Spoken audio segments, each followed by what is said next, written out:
Evening, ladies and gentlemen, and welcome to week number 8 of the Awaken League. My name is Rox, and today I'm joined once again by my good friend and one of the pioneers of Swiss Rocket League, Irie. Good Hello evening. guys. Hello. We are very excited here today to show you the matchup between Zeno Esports and LadiesFirst. We have a little bit of a interesting situation here. If we can see for the league, there's just one team here that is able to qualify actually for the playoffs still. Yes, Zeno Esports sadly have had a rough few weeks in the past. They only managed to win one single game, not a match, a single game in week number 3. And are sadly out of the contention for the playoff spot. But LadiesFirst are in a must-win situation because having a look here at the playoff possibilities, 3 teams still can qualify, and like I said, LadiesFirst is one of them. Exactly, limited spots available, so a win is desperately needed here for LadiesFirst, and it seems likely with how they have performed so far, but anything can happen here in the Awaken League. Drox, any predictions? I don't know yet. It's both teams are first had a slight edge, I guess. But I'd say it's gonna be rough and close. So 3-2 LadiesFirst for me. What about you? LadiesFirst. I love me some Game 5, especially with overtime. So I'll go the other way. I'm hoping Zeno Esports can take a series in this league for once, and I think this is their best chance at it. They have some stats that could back them up here.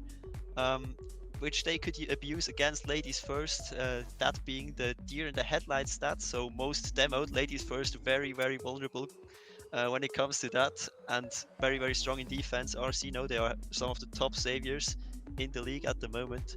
So we'll have to see if they can abuse that defensive strength and maybe offensive demos to get an edge here. Indeed, both teams had their hands full in the defensive part. Like you said, they have played against the best teams, and well, most of them lost. But yeah, demos are probably one of the main reasons Zeno can turn this game around. But I'm interested to see what's going to happen. It's a bit of a chaotic match number 1, but I think we're still in for a treat as the players are getting ready here in the lobby, and the game is about to start. Exactly, and we'll see as well how it does. We have Sarak once again playing for LadiesFirst, one of the best players on an SSL rank as well, I believe, or have been at least before. So let's see how this goes. If this is enough carry potential against the defensive likes of Zeno Esports. Bombs coming in already from the side we didn't expect it to actually.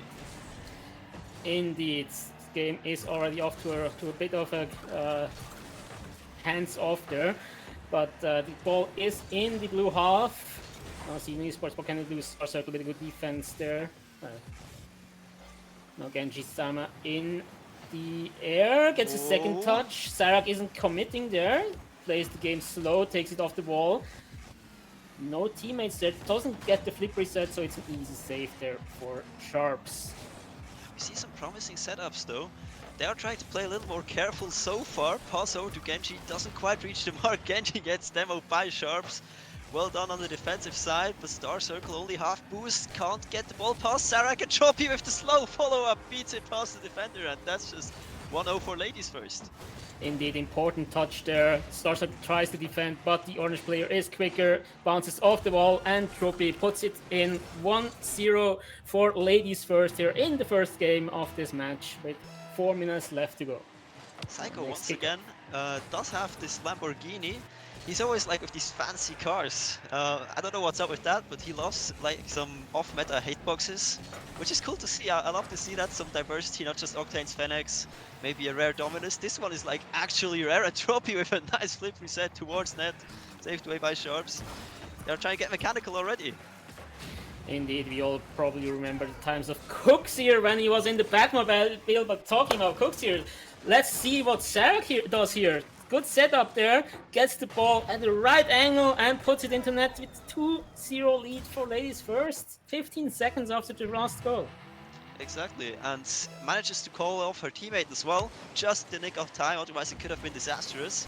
good communication there from the ladies' first side. 2 goals up, that's more than comfortable for now, but they still shouldn't get too comfortable for sure, because there is an offensive side in Psycho, who looks to close down the distance here.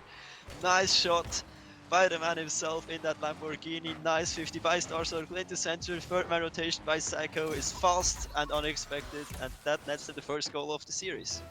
Indeed, I was about to say Zeno was caught sleeping here, but Psycho just tells me otherwise and brings Zeno back into the match here.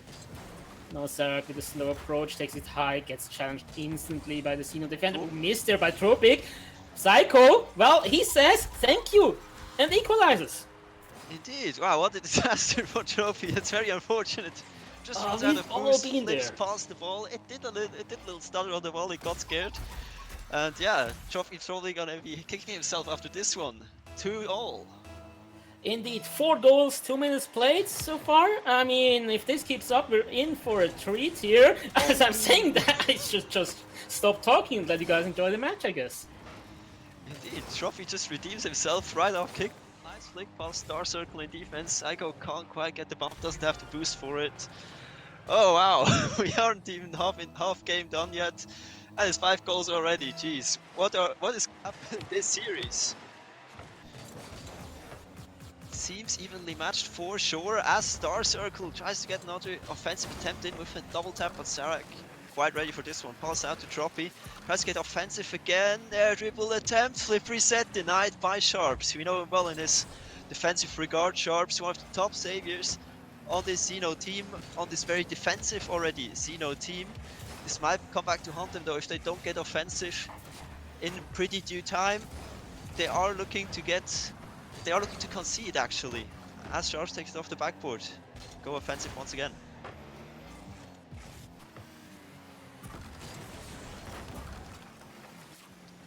Alright, Sharps once again off the backboard. Sarah with a shot, Star Circle denies. Now Troppy, another shot, off target. Psycho takes time, takes the ball, takes control. Off the wall, Genji with an awkward touch, but Psycho still there, predicting this one. Star Circle, not quite enough. Sharps now from last man position into center. Psycho's not there to help him out, but on the follow-up he appears. Shocking ladies first on that approach. Sarak with a nice down one to Star Circle. That means 2 people left behind here on defense. Sarak's ready for the clear. Right set up Troppy, who pumps away Star Circle in defense. Sarak with a demo. That's a nice advantage now. Ball in the corner. Troppy into middle. Sarak's there, but it's too late. Ball goes past the net, and Sharps gets a free clear off this one, but no boost available. Alright, let's see if I'm actually back. I am actually back, so sorry about that, some technical difficulties there. But yeah, sorry, I'm a bit caught off guard here. But now Psycho, again in offense, gets the ball deep into the ladies' first half. Sorcerer puts it down, gets challenged there by Trophy, but loses the ball in the process, and Sharps misses it. But Psycho is there. Indeed. As well surprised are ladies first by this cohesive attempt by Zeno Esports. It's looking pretty good for them. It's looking a lot more organized than what we have seen before. And yeah, sometimes you just need to pretend you're asleep for your opponent to let the guard down. And oh, this pump could have been huge onto Genji. Unfortunately, it doesn't come through. Another demo coming in. Usually, ladies first is the ones who get inflicted the demos, but right now they're leading in the demo score by quite a bit. They have inflicted a lot, especially the likes of Sarak, who just manages to score another one from distance, which gets them 2 goals ahead again. Yeah, catches 2 of the blue defenders there out of position, gets it over 1-2. There's probably a bit of miscommunication there in the scene on defense, but Sarak puts it on back to a 2-goal lead for ladies first, just like we had 3.5 minutes ago. But we all knew what happened after that, right? Exactly. Definitely no stranger to comebacks are the Zeno Esports guys. As Psycho tries to set up again, he can't go on the ceiling, not enough boost. Tries to go on the follow-up, but it's smartly played away by the defense. Decent fake actually, Psycho with a fancy redirect, might not even be needed. But into top corner, the backflip goes. Here we go, 1 goal between the 2 teams, 26 seconds to go. No defense anywhere to be found for ladies first. We've been here before, like I said, like 3 minutes ago, we've been here in this exact same situation. Yeah, I mean, Psycho takes the goal for himself, obviously just, you know, getting the goal the ball into goal because there was a chance for a defender to be there. Goal secured, as we like to say, but now Zeno Esports has 10 seconds left to equalize this game again. No. That's not the right goal there, Star Circle. Alright, maybe a very smart bait to come out. Star Circle now does have to beat out Troppy though. Nice delay on the ball, but Sarak will be fast enough to turn on this one. Pass into center. Ball is still up. Anything could happen here. Star Circle, a nice touch to center, but nobody's ready so far. Genji with pass to Sarak. Shot by Troppy is off, but it drops crossbar ground. Everything's fine for LadiesFirst. Playoffs still in contention. Game 1 secured. Indeed, that's a 4-3 victory for LadiesFirst over Zeno Esports in this first game of this match between the two teams. And yeah, it's a close affair. I mean, LadiesFirst had the lead 2 times with 2 goals, but Zeno Esports just managed to come back once to equalize the score. Sadly, the last attempt was denied there by the LadiesFirst defense. And looking at the scoreboard, yeah, it's a lot happening so far. Like, no player really outshining the others. Everyone somehow playing together again. Let's see what happens in game number 2. For sure, yeah. We're looking very interesting actually on the stat sheet, since usually LadiesFirst get demoed so much, but now they are leading with 8-2 over Zeno Esports in the demo scoreline, which is very interesting to see. They seem to have overcome their weakness and turned it into their strength. So let's see if they can siphon that once again in game 2, or if Zeno Esports manages to adapt. Indeed, we also could see that LadiesFirst was taking full control over the boost situation, leaving the Zeno defense starved and struggling, just like they're struggling right now after kickoff. Yeah, nice preset here by Genji, something you don't really see all too commonly these days, with Topper and some interesting accessories as well. Sharp's good deny on the defense as Genji tries to get offensive in contention, but oh, it's just barely off the shot by Zeno, which could have given them the lead. Another demo coming in from Genji, denying any sort of control for Zeno Esports.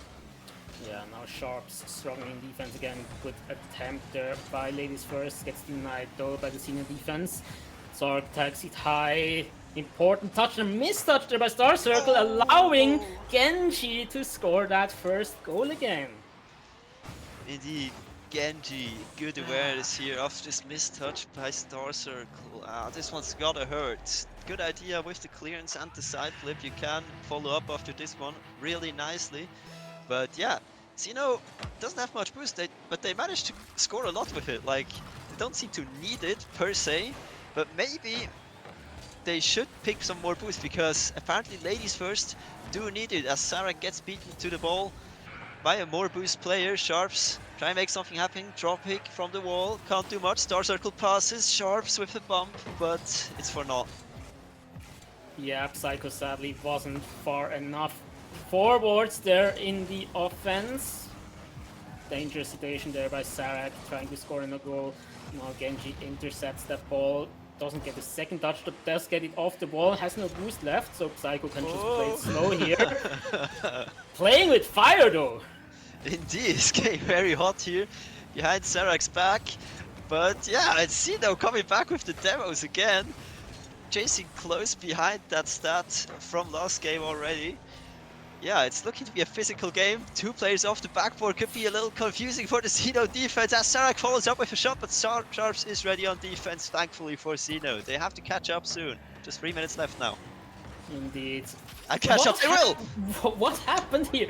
I mean, let's have another look at this. I was caught off guard here. Star Circle. Oh, Psycho fake. I assume it was a real fake. Of course, obviously. big brain plays here. Big brain plays there. Psycho fakes it, so the LadiesFirst defense gets confused, just like I was. And, well, his teammate just puts it in, equalizing the score after 2 minutes. Exactly. We see that happening quite a lot. The Zeno Esports side seems to be quite prepared for friendly fakes in that sense, and for friendly pumps too, as Psycho almost managed to capitalize once again. They are doing very well. They're reading their plays super well. They don't really have to hit the ball, they just have to be ready, have to be aware, and nice touch here by Star Circle. Oh my god, the pancake assist by Star Circle. My god, what a play. Nice carry here to go over the low player with the flip reset. Going away to let Psycho put this one just behind the defender. Beautiful place to go ahead in game 2. Indeed, Psycho once again taking credit for a goal that was probably better in Star Circle's hand, but doesn't manage to find the right timing for the flip reset. Nonetheless, Zeno Esports in the lead in this game. For how long, we ask, because LadiesFirst has been fast with replies today so far. So let's see if they can make a quick comeback here on that scoreboard once again. Genji looking to beat out the blue side defense, once again taking control, trying to flick, but Psycho's all too wise to his tricks. Nice pass here by Sarak onto backboard from her teammate into the double touch read. Nice job here. Good team play, nice good job double there. pass. Yeah, by LadiesFirst, but a bit of a defensive mishap there again by Zeno Esports. Both defenders just missing the crucial timing to block this ball. It was a slow ball, I'll give them that, and these are often not the easiest to defend if you're used to a certain speed, obviously. Of course, especially if that ball's bouncing off of backboard, you don't really know when your opponent is coming in, but Genji, clearly visible for Star Circle, who managed to turn this one away for sure. Gets another touch off as well, but no teammates to receive this one just yet. Misses the boost by a little bit of a margin. Left it for Psycho though. Tactical boost with nice reset by Troppy to keep contention in offense. One more bump out to Sarak, who scores the third one. We said quick comebacks, quick get-aheads as well here by LadiesFirst. What work was done there by Tropic to set up Sarak there, takes out all 3 defenders basically by himself and hands the goal to Sarak on a silver platter, bringing LadiesFirst back into the lead in this game with 1.5 minutes left to play. Indeed, yeah, he's been working 3 full-time jobs to supply this goal for sure. Wow. Now a read from Sharps, puts the ball into center. Could have been dangerous, but no offense to be seen by Zeno, unfortunately. That could have been what they needed. Sarak puts the ball high onto backboard, but Psycho's seen this before. He's ready. Sharps puts it upfield. Star Circle with an open net. He doesn't have to boost. And well defended off the backboard by Genji with the little boost he had. Beautifully done here by LadiesFirst. Indeed, both teams struggling with boost a bit, saying that Trophy with another attempt to score misses it barely. The crossbar helping out the Zeno defense there. Luckily here, Genji has rotated back and gets the ball that has bounced off the defender. Almost getting another goal by himself. Indeed, but clean rotations make sure LadiesFirst stay ahead and stay in contention for that sweet playoff spot that they are looking to achieve here. With a little bit of luck, it's all still possible. But Psycho is looking to deny here as he puts the ball off backboard. Shot on target denied by Genji. Sarah clears it out again to Genji. A 0 boost. Can't follow this one up, so it means free real estate for Sharps. Passes to center to Psycho off backboard, but Star Circle's too late. Too far away from the play, unfortunately, which means in 4 seconds left, there would need to happen wonders here for Zeno Esports. Indeed, but sadly, wonders don't just happen for Zeno Esports here as they lose the second game here in this match, putting LadiesFirst in the lead with 2-0 right now. Again, a 1 goal difference, both games now. Again, all the players of both teams are putting in their worth and their weight. Sarak and Star Circle this time at the top of the leaderboard, but it's a close affair right now. Indeed, we have 2 1-goal games. Anything could happen here. Any goal could just bounce off the post, could just have another roller in, and any double commit will probably be severely punished here. In that game 3, we can see if LadiesFirst is now going to get a sweep out of this, or if Zeno does have some fight left in them. Indeed, while LadiesFirst situation looks good on paper, they're now in a spot where pressure comes in. They're in the lead 2-0, obviously, but they have to win this match. They have to secure the playoff spot, and this is basically their last chance. I mean, they still have possibility to give away 2 games, but we all know what that does to like your mental state. Exactly, the pressure's on and Soppy is feeling none of it. He takes it slow, he takes it secure, gets 50, keeps the ball in close contention. Sarak with a speedy play, trying to get the ball to center, but it's cleared away by Psycho. No boost for Genji here to work with. Passes the ball to the side. Tropi is up already, beats out Sharps, who is now far away from the play, but that's fine because Psycho with a nice pass over to him almost supplies the first goal for Zeno, but it's turned away once again by the LadiesFirst defense. Indeed. Now what can LadiesFirst do? The ball gets taken down with a demo there by Sharps, like basically killing the attempt in its ambitious. roots. Nice try there by Zeno to put something on the scoreboard. Oh no, Genji! Once again, the Zeno defense gets caught out there. I mean, we have Psycho just as fraction of a second too late. Didn't expect Genji to probably hit the ball there, but he snuck up behind his teammate and put the important shot onto the net. LadiesFirst, 1-0, game number 3. That's the third time this happened this year. Yeah, and the fraction of boost again as well. Not much boost for the Zeno squad, which could have meant the difference there for Psycho in that first goal, but we have more to play for sure than just that one goal, because Zeno, they shouldn't be allowing too many goals to happen in their net, and there might be one to equalize, not quite. Just a little fun fact here for our viewers, game 1 where Zeno scored 3 goals but still lost was the most goals Zeno has ever scored in a match in this league, which is quite impressive. So if you go by averages, they can't let LadiesFirst score more than 2 goals here. Otherwise, they might need to get their season best play here, their season best game on that series. Indeed, but LadiesFirst are already up with 1 goal in this game. Let's see what Star Circle can do. He has a teammate waiting in the middle, gets denied there by Trophy, but his teammate... Oh my god! Psycho just nowhere with a shot on goal, catching like everyone a bit off guard here, as he just like hits the ball and the ball goes into net. That's the dream of every ranked player. Indeed, yeah, he spots the gap, abuses it perfectly to score the equalizer into 1-1. They're back in the play, for sure. Psycho looking to get another dunk as well. Sharps gets it for him, which means Star Circle as last man has to play this one safe off backboard. Can't work much more with it this time. Psycho. Now last man as the double demo comes in, which means Psycho has a little bit of space. He's not aware though, as Genji gets another ball contention, passed over Sharps. As Sarak demos another defensive player for Zeno. Yeah, you can't do much with the defensive stats if there's no one there to put them up. Damn. Well, indeed, we were saying before this series that actually Zeno Esports are really good at demoing the opponent's defense, but this time LadiesFirst took a page out of their strategy book, I guess, and it's just doing to them what Zeno usually does to the other teams, and it works! With another attempt there by LadiesFirst, barely getting saved on the line there from Zeno Esports. Yeah, Star Circle coming in very clutch just on the goal line to keep disaster away from Zeno. What an attempt for sure, as Sarak can't get the double with that amount of boost. Sharps in the opponent's net, passes center. Star Circle's a little bit too low, a little bit too close. Can't make this one work. Genji with a musty attempt, doesn't quite work out.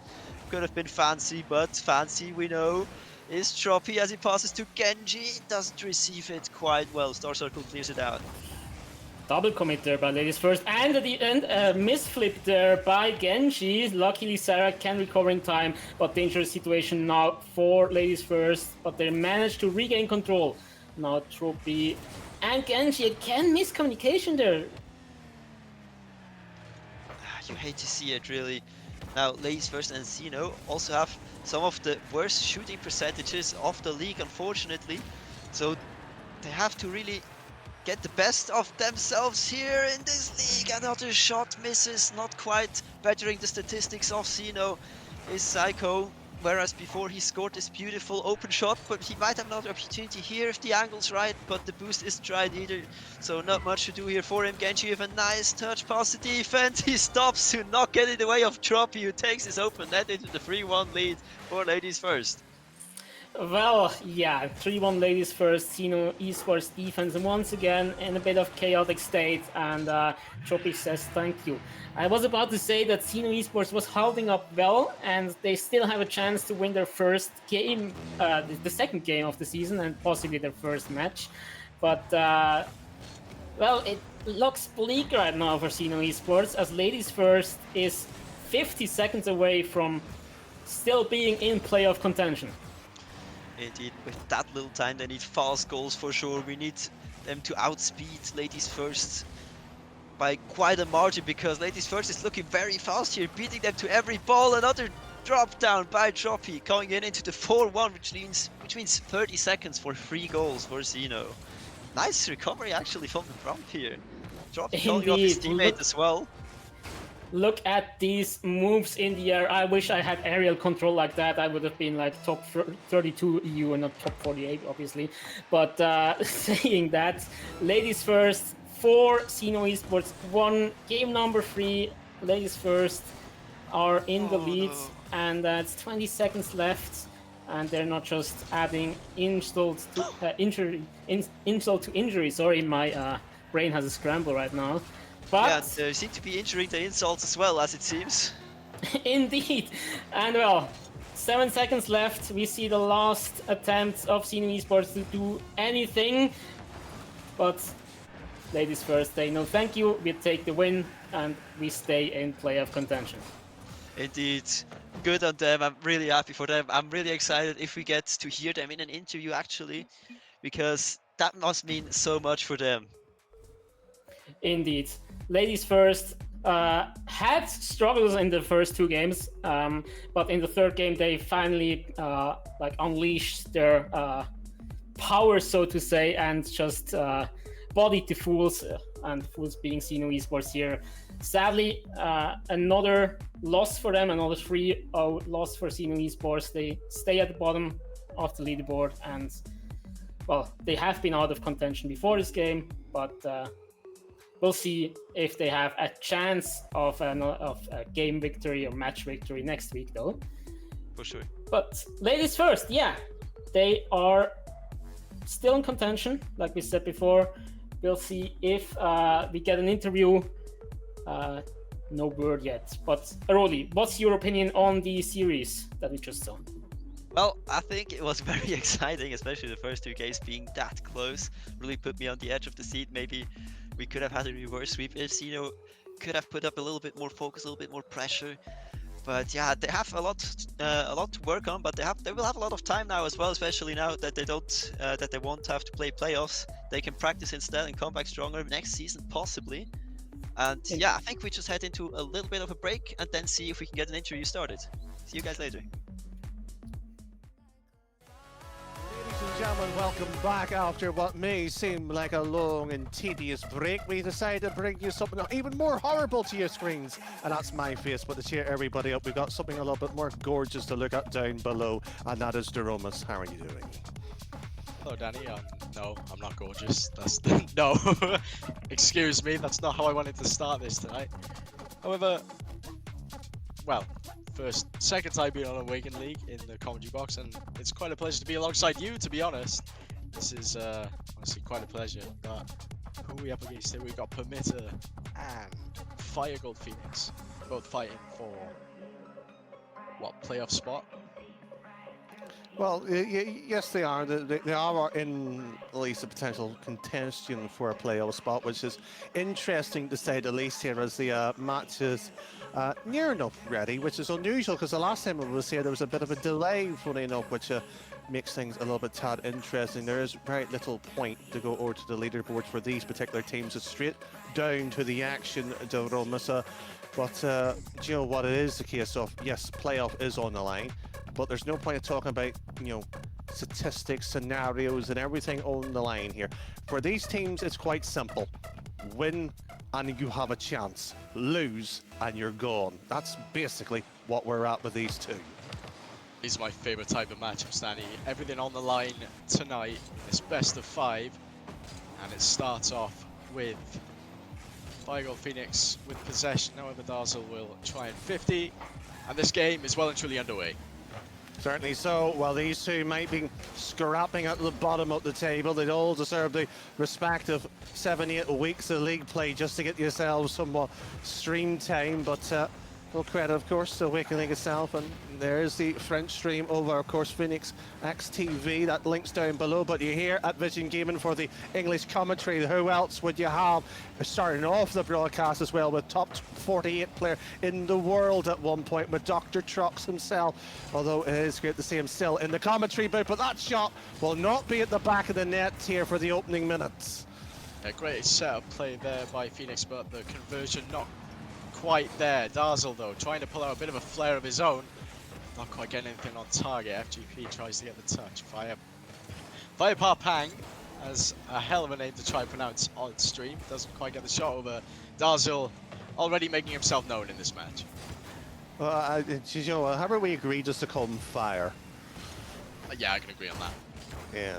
I like the Fire, you know, other than, you know, a mouthful. But what was certainly a mouthful earlier today was talking to Psycho, funny enough, and we ended up having a game of Scrabble. But the words aren't yet scrambled, but there was a conversation or two about mathematics.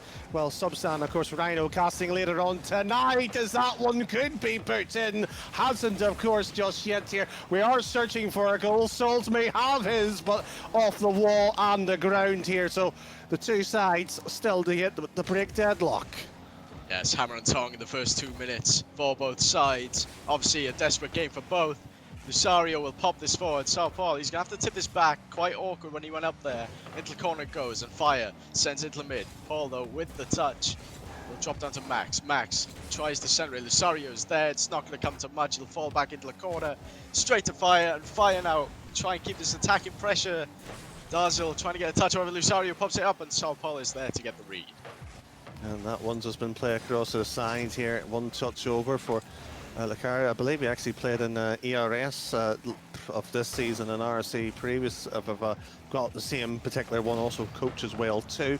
So should be performing to a standard that we have expected. Will be cutting across here and just been corrected with a bit of pronunciation on how to say it. And unfortunately, you've asked the wrong caster to say it.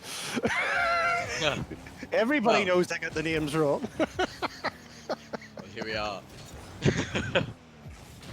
3 minutes in, still 0-0. Say quite a bit of action on the pitch so far, as I've been called for a mispronunciation. Lucario, not Lusario. My pronunciation, obviously not the best. As a Welshman, Fire getting the miss. So far with possession, tries to flick over Lucario, but Lucario gets the touch. Here we are now, final 100 seconds here as Dazzle tries to center it. Will anyone get on the end of it? No, it will not.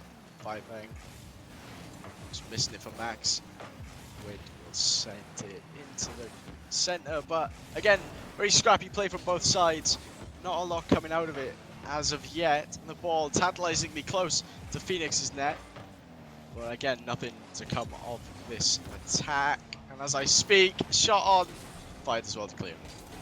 So with one particular play here for the sort of the foot end of the table, it is providing a few particular, maybe, shall we say, last-ditch efforts here. That shot's wide.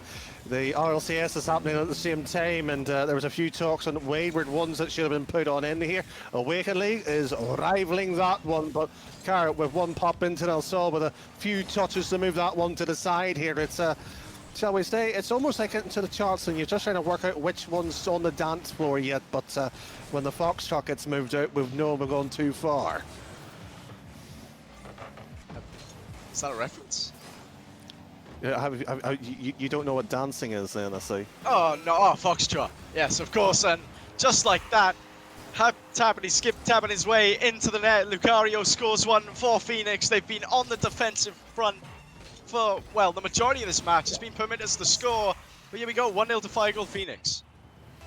And while the Romas is breaking out the what must be the 1970s British form of rap there in terms of the hip scop and diddly do, but unfortunately it also could be the wham bam done of the 60s of Eurovision. But Nequat for the blue side have yet to score, but there could be a few chances to move on in here. The action still, of course, was piling on there, but it seems to dissipate away.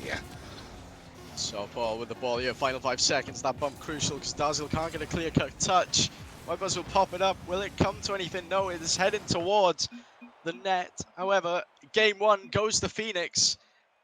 And a server switch has been asked for. No. No, we shall stick to this one. Well, I have no issue with obviously a server being changed as well too. To be fair, I was playing with yourself there, and one or two of the lobbies itself felt a little bit questionable at times. I'm not surprised that the players might feel a change or two might be necessary, but is it a case of they're going to blame on the performance? Certainly not. The performance by both sides was honourable there, but what will be interesting to say, LadiesFirst earlier won today against another foot up the table. They're still in contention 3 and 5 here. The eventual winner of this one will also match them 3 and 5. I believe roughly mathematically wise, FireGold Phoenyx themselves will have the better chance with the game differential to Romus, but it's all resting on the likes of Team Solid if they're able to perform, and based on their match later against VisionGaming, that could provide a bit of a tricky one. That is 3rd versus 6th, actually. That will be happening later on tonight, which might actually a few surprises upon the way here. Yeah, the Awaken League, as tight as it is so far, honestly, coming down to the last day, people fighting for positions all over the gaff, and it's honestly probably one of the most entertaining. Like, I've only been in the scene for about 3 weeks. Yeah, every now and then I've popped in, but it's been quite chaotic to say the least, and it's been quite enjoyable. And Phoenyx here showing why it's enjoyable with, well, consistent defense. They've done solidly in that game, and they're going to have to look for a 2nd and 3rd here, obviously. But you've got to wonder what the response is from Permitta here tonight. Well, certainly so as well, while the young baby-faced assassin in the form of the commentary booth, the Roma's there 3 weeks. Some of us have been here for nearly a decade, and still it throws a few surprises. But what will be certainly interesting here,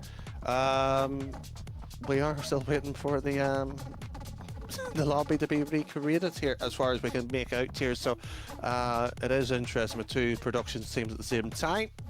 It's always interesting to see what each other is doing, but well, we do have a brief, slightly talking point here. Top of the table later on to Romus. Cloud Esports versus mYinsanity, 2 7-0 teams looking to eventually provide their first loss to one of those teams. That's going to be a big match here. Yeah, that's going to be quite an enthralling one. Obviously, undisputed top finisher of the league will happen, and it will be 8-0 for whoever, so should be quite an interesting one indeed. Definitely be tuning into that one, definitely looking forward to that, because it's an absolute title fight.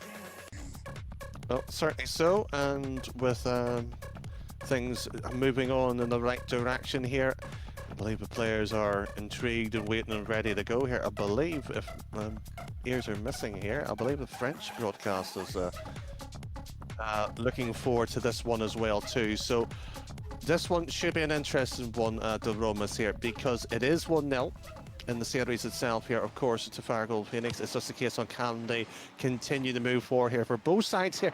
I don't want to say game direction, it's not important at this stage. It is looking that direction for the 6th spot nonetheless here, because we will have an interesting talk later on about playoffs, but it is coming down to that line. If you can sweep here and then win your next game at least, there is a chance, but you're talking about a percent at that, and there is a goal wide open here. Wide open opportunity not taken by Lucario here on the ball, and game difference is always a touchy one because you kind of play for every game, and Dazzle doesn't slot that away. Does Saul Paul do? Yes, he does. He's been referenced to being better than Carvajal, and well, with a strike like that to make them go 1-0 in this series, that's a great start from them, a great comeback opportunity as well. Certainly so, with a minute gone by and we're trailing in the series. Hold on to this one game. Might just go away here, but it will take a lot of effort here. But again, it was a 1-goal game last time around. Darls with a shot, not happening. Should be to the back wall here. We'll use the contours of the wall here. Look at it, one ploy. We'll go to the side wall here. So both sides here have opportunities. It's just the question is who's actually going to take them and put them away. opportunity brewing here for Permitta, and a shot on by Paul, absolutely wide. And Fire will get a clear here, but Darzil is there waiting. Will he get a double tap here? Potential off the backboard, sets up nice, but Lucario will get the clear, and it remains 1-0. But for now, Lucario has a wide open net, and it's 1-1. Certainly so, and it was at least an attacking play, but the third man defense just simply misses the ball here. There will be conversations where, to be polite about it, they're at the foot of the table for a reason. They had to sort some defensive problems. They've got to score goals as well too, but they've also had to play some of the most hardest teams of the league so far here. But this is maybe just a scrape into 6 here. Of course, maybe not this week tonight here, but it is the long journey they get here after 8 weeks worth of gameplay. You've got to ask yourself, are you capable of getting there? 50 coming out here. Darzil tries to put himself back on the front foot, doesn't quite work, but Buzz is up to pass the softball, and he manages to slot it into what was a highly covered net. I don't know what happened there, but yeah, very nice slot from softball to make it 2-1. I think Darrell's went for the bump, and it just happened to confuse enough of the two, and it just forced, I believe, Marks to go further back into the net there. But either way, the major headline in game 2, it is 2-1. 2 minutes gone by, a ball into the middle. It could be 3. It should have been 3. That one's been moved away here, but another attacking play will creep on in here, and the FireGold Phoenyx might be feeling a bit bronzed. Well stolen by Buzz to create that attacking opportunity. He may not have scored from that, but it caught Phoenyx napping a little bit. And after the rotations were all out of play onto the attack, Darzil manages to get himself behind the ball and make it 3-1. This is a strange old game. When you have a 1-0 type performance, you thought, you know what, this is close. And then suddenly 3 goals with barely a response on the scoreboard. And now we're wondering, was the first game potentially a fluke? Well, as this result stands, I mean, a fluke is a bit harsh, I'd say, for the Phoenyx lads. They are still playing, but a misflip from Lucario is trying to make me eat my own words as Buzz sends it long. And well, how much pressure can Phoenyx prevail? The demo comes out now, and the space is open for Permitta to get a chance. Doesn't quite work out, and Max will send this to Fire, but Fire with a mistouch, and Darzil will control this ball again. Attacking pressure from the Permitta side. Permitta's out, Buzz is up. Can he get a shot on? He can. He out-strengthens Fire to make it 4-1. And have you got a friend in need? Well, I certainly did at one point, but this one will not be having a Christmas card sent to him. Both sides here now finding themselves taking games off each other. And unfortunately, the Carousel Happy Macarena dance there will be certainly having a few frowns after game 2. They just keep on capitalising, Danny. What can you say? It's 5-1 now, and the first game kind of looking like an outlier already, the way Permitta are managing to get this ball past Phoenyx. There's 3 minutes have been played, 6 goals scored, and 5 of them have gone to Permitta. Well, I think you know rightly what I would love to say at moments like this. I hope I did, but it's been such a long day that you may want to repeat. How's the weather? Oh, yes! Oh, fantastic. Absolutely fantastic, Danny. 23 degrees and sunny, and well, can't say much more than that. I'm sat inside at the end of the day. Well, so you're lucky it's only 23 Celsius. It's boiling hot in here. It's near enough 30, 35 Celsius. There is a lot of light, a lot of heat, and frankly, we're seeing a very much a cooled off Phoenyx at this point here. We're now, frankly, rebirth of the Ashes type moments going into game 3. Yes, there's about 60 seconds on the clock, but as the Romas rightly pointed out, was it an outlier in game 1? This one has went so quickly. The 6th one has been put in, and there's fear of 7 going on the board too. The Brazilians could be opening the chat very quickly as the 6-1 result could easily turn into 7-1. 1 minute 14 left on the clock. Plenty of goal scoring opportunity. And when, well, a stat that you may like to know, whenever Phoenyx lose, they lose very much comfortably. And this being another one of those types of score lines. Well, certainly so. Before sort of the type of the day before a goal went in, 22 goals against here. Permitta themselves, only 7 across the current standings. They will be looking to remove that to bring it to nearer enough to a neutral perspective of 0. But that's still a lot to look forward to. But mind you, those are facts and figures and numbers that's been sort of teased and brought around to the question that has to be asked here, more importantly, the series win, where that's going to go. Well, it is going to be 1-1, but my word, what a difference we've seen so far. Indeed, and it's been a completely different game. Like, Phoenyx were heavily defensive in the previous game, and then they scored quite a clean counter-attacking goal at the end of the day. And now what's happened here is just an absolute bombardment by Permitta. And, well, with both teams having a 2-5 this season, there seems to be a major difference in quality on this pitch at the minute.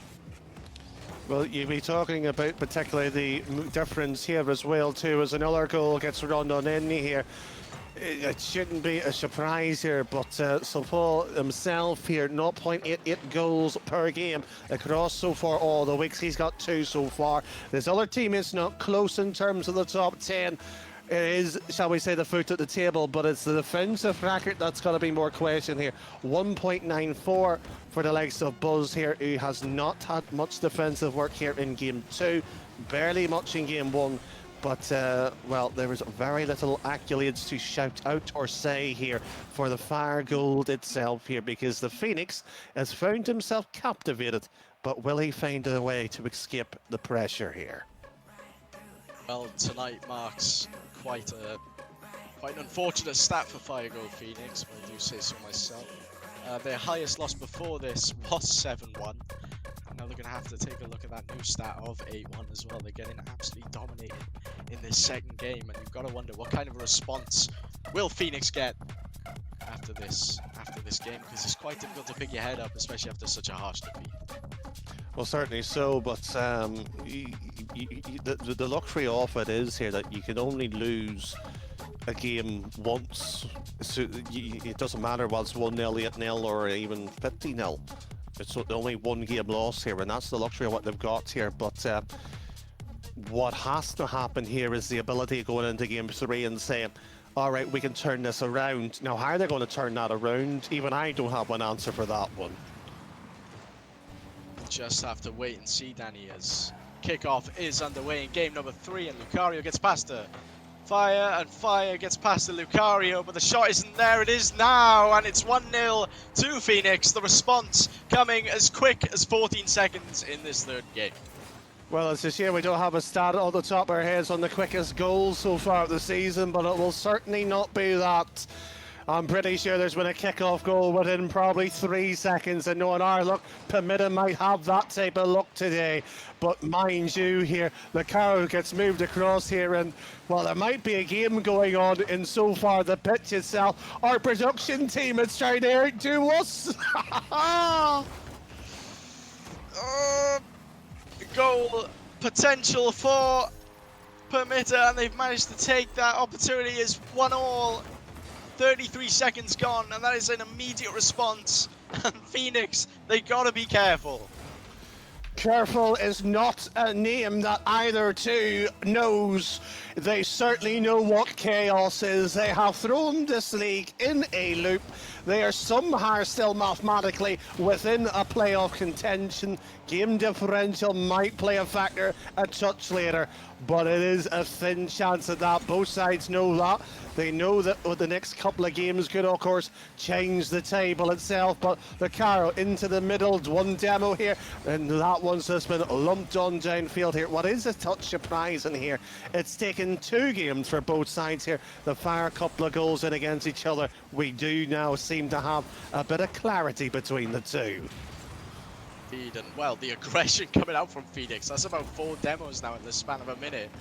And Darzil doesn't quite get the best touch. It allows Fire Parfang to get a goal, and it's 2-1.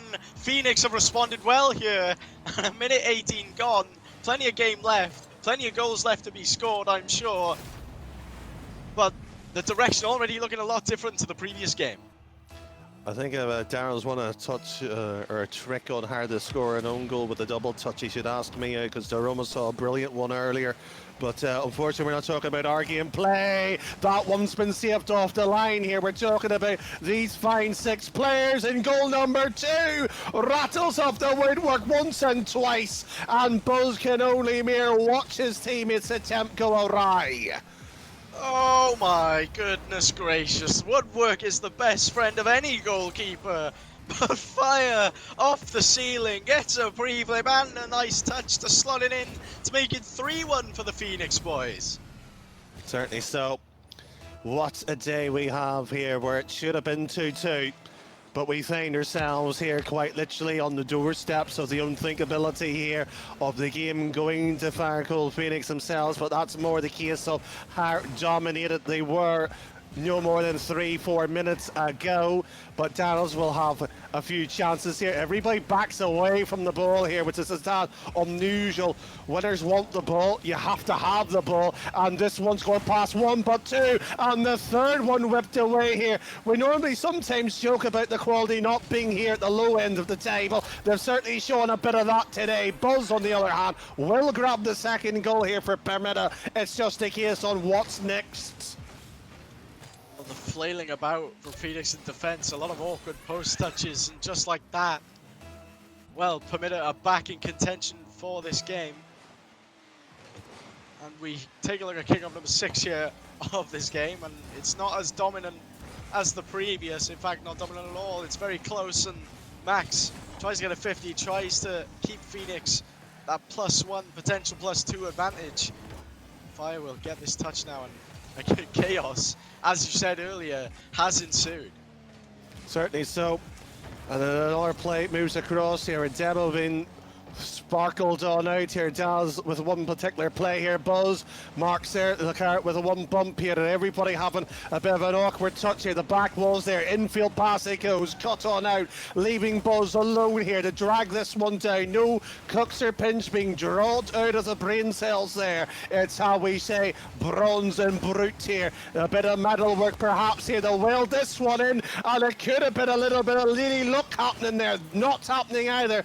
Both sides here showing everything they've got, but not the product at the end of the day. Again, Phoenix looking very awkward in that defense. They're lucky to get that ball out, and now the counter-attack is coming as Max, with control of the ball, doesn't quite get the cleanest 50, and just like that, Buzz has possession, gets a clean 50, but Max is there to recover, and it's still 3-2. As of now, we have 90 seconds left, and the ball wasted by Lucario. Buzz gets a free shot, Fire with a save. Another play, another pass, another shot. Wide it goes, and there is a pre-jump up. Saul has to drop back here. Should be banged as quickly as he can. Up it goes. Will eventually meet Buzz for maybe a read up the wall. Not happening yet. Still in the 18-yard box to be eventually played on out here. Permitta still's got the rotation to play against them, but so has the counter to the counter. It seems 60 odd seconds, and game 3 that has thrown a whirlwind when it comes to perception. It's out of the window. This game determines who gets match point, and it looks like, as it stands, Phoenix are going to be taking that, but it's not over yet. We have 40 seconds left. Buzz sends it out, but the boost looking low for Permitta, and Max gets a 50. Out it goes straight to Fire. Fire with a pass to Max. Max to Lucario. Oh my, that was a pass play worthy of any top league, and unfortunately Lucario not quite capitalizing there. They might have Rhino's voice over the particular top 10 players for next week already if that went in, but an infield pass, there's still time, but shot wide, shot's been put on in, a 6-goal game eventually tied within the dying seconds. It's never over in Rocket League until the clock hits 0, and even then it's not over. However, this isn't one of those cases. However, 3-3, it's all tied up. We've got 11 seconds left and a potential overtime on the cards. Paul gets this to Lucario. Let's see where this goes. Lucario off the... tries to get an ambitious double tap. Doesn't quite work out. Max hits it into the corner. Will it be a follow-up? It will, but it'll be by Buzz. It'll hit the ground, and we do have an overtime. Certainly so. An OT that's worthy of both sides here. They probably deserve it. I would even argue that that should have been the strip in orange should be.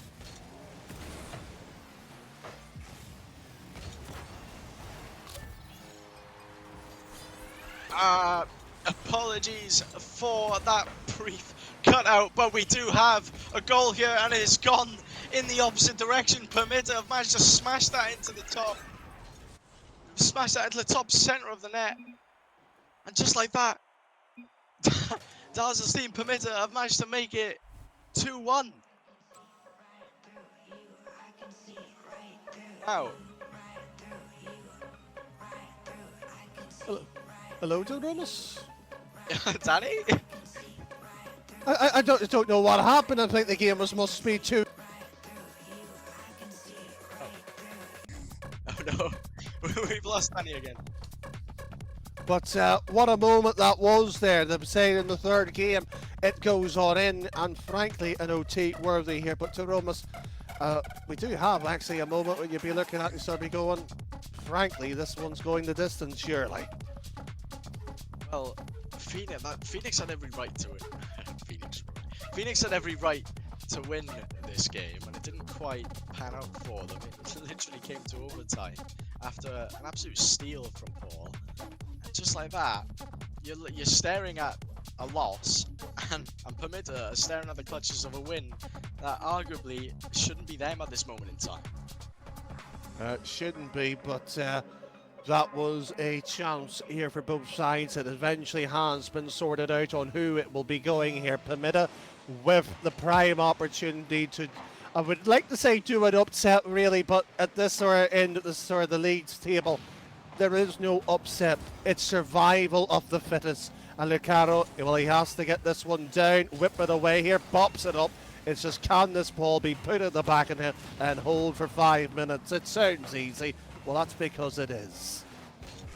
Well, that has to mark the 50th demo of this series. Aggression coming out from both sides once more, and a shot on. So Paul couldn't get a save, and it's 1-0 Phoenyx once more. They're gonna have to hold on to this one because they can't let fate from the previous game fall into this one. Certainly so. And if this one happens, it will be a pretty. There is, let's just be polite here. This could be a headache in the making, and we don't mean in terms of what's happening on the field. The poor admin staff is going to have to get an abacus out, the rule book out on which way this one's going to break. But this is a tied game, 3-1 in the series if there's a goal in essentially the left side of your screen. But Doromus, 4 minutes. Oh, which way is it going to go?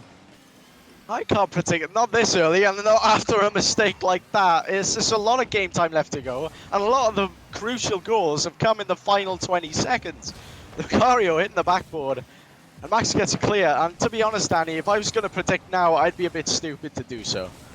There is a reason why we leave predictions to the madness. This one, however, is organised sympathy of chaos. Permitta bumps and bruises, and there will be a few screeds and owls, but it's a goal nonetheless. Permitta take the lead once more, and Phoenyx, this has been a consistent issue with them at the minute in this series. They take the lead and absolutely crumble therefore after. Max though will get the clear, and what happens now is crucial. Lucario gets the touch. It's a double commit though by Phoenyx. This touch allows free space for Dazzle. Again, another demo coming out here. 50 to Paul's. To Paul. Paul gets a touch, and Max will get the clear, and chaos in the corner. One touch to the left side of the field, not happening. And there will be Mark to drop back for the ball to be played off late for the double. It has went to the back wall. There is opportunities, but it's gone to the other side of the field. Should be whipped down as quickly as they can. Followed off his own touch. Blocked it goes. And FireGold Phoenyx looking to do the unthinkable. They've got the second. Fire setting up nicely. Paul gets a touch, but that 50 by Lucario, absolutely crucial there. No one left to defend, and Max had very much an open net to slot that into. It's 2 apiece, 3 minutes 14. This is why we don't make predictions, Danny, after the first 30 seconds. And if anybody knows me, I don't make predictions at all. It would be absolute pandemonium out of the blue have started making some. Rightly so, double on that particular play. Lucario with the sidewall, marksman removed, followed on with no boost. Sol drops back, bump, and maybe a shot too, followed through likely, but it's been whipped away here. So both sides looking to grab the last chance of the game here, but frankly it's half a game still left, but even that's at the end at the moment where you thought this is an own goal happening. Permitta playing for the match point, Phoenyx playing to survive, and 2 apiece in this game. We've just crossed the halfway mark. This game feels like it's going on an eternity, let alone what the players are feeling right now. Lucario gets a touch, sneaks it past one. What can he do here? He gets a shot on Sorpoldo with quite a relatively easy save for the likes of this man here. Up it goes. Can he set himself up to get a pass mid? Maybe not quite. Lucario will get the clear. Still continuing. Fire with one touch, and it gets 50'd away here. Permitta with one play into the middle, blocked it goes, tip tie up here, should be getting contested, but everybody's been pushed on the wrong side of the pitch, everybody retreating as far as they can, taken by Fire to continue, was the carrot originally, Mark with the shot here, Saul will drop it, an awkward bounce here, and well, Dallas will have the, what seems to be an air dribble, but pops, goes, and unfortunately if he had a balloon, it would be a kid crying in the corner. Has anybody got a lollipop? Fire hits the ball into the corner. Out it goes. Lucario maintaining the touch. Pass mid. Is anyone there? No. Max was going for demos, but Paul is up now. This is a crucial opportunity, and Fire gets the save. Buzz will send it back mid. Max will get the clear, and Phoenyx on the defensive back foot. But again, the defense coming out strong, and Fire will send this long. Buzz gets a touch. Lucario with a free shot, and it's 3-2. That is unfortunately a defensive mistake. You have to get that one away, if not hold on to it. And that may be a Champions League worthy mistake. If you saw a few, shall we say, champions of Europe being crowned this weekend, you'd be going, my word, did that really happen? Well, it's the same thing here. 3-2, and it could be Game 5 decider here for the Sheik. Not for the series, but maybe, and just maybe, a chance of playoffs. They will have to, of course, rely on a few results to break their way, but this is one they have to win. And frankly, 5 games, 2 close sides, it deserves a decider, surely. Indeed it does. However, Permitta trying to put a stop to that. Again, attacking constantly, and it does feel like Borussia Dortmund yesterday. They were popping shots left, right and centre, but they're not quite breaking down this Phoenyx defence when they need to. And the ball goes up, double commit by the defence of Permitta, and the ball falls down. Will there be an opportunity? No one. Dazzle tries to get a shot on, but the ball is up. Sorpol gets a touch. And that's Firepang now to drop this 50, and along the net it goes, and we chop it into the final 10 seconds. Danny, take it from here. And that ball's been left lingering. One ball, is it an air dribble or a bang downfield for the 50? It will be met here, and it will hit the ground, surely it does. And that there will be the signal to everybody, not just for them, but for the neutrals, a decider. 5 games, well, it just needs 5 more minutes to work on who's going to get it, and frankly, the tiebreaker scenario really doesn't come too much in the play here. And that's so simply here, get the win is all that they're thinking here, because if you really were worried about tiebreakers, you'd be trying to get a sweep. But frankly, that's gone. It's just the win. Well, Game 5, if we could have probably predicted that as a start, to be fair. The absolute chaos that these sides have provided us in the past, as well as tonight, it's been absolutely entertaining, and it all comes down to this. And well, whoever's going to take the win will be jumping for joy, and I feel like personally, if Phoenyx keep at it, I feel like they might take this. And yes, it is a prediction, Danny. You may hate me for that one.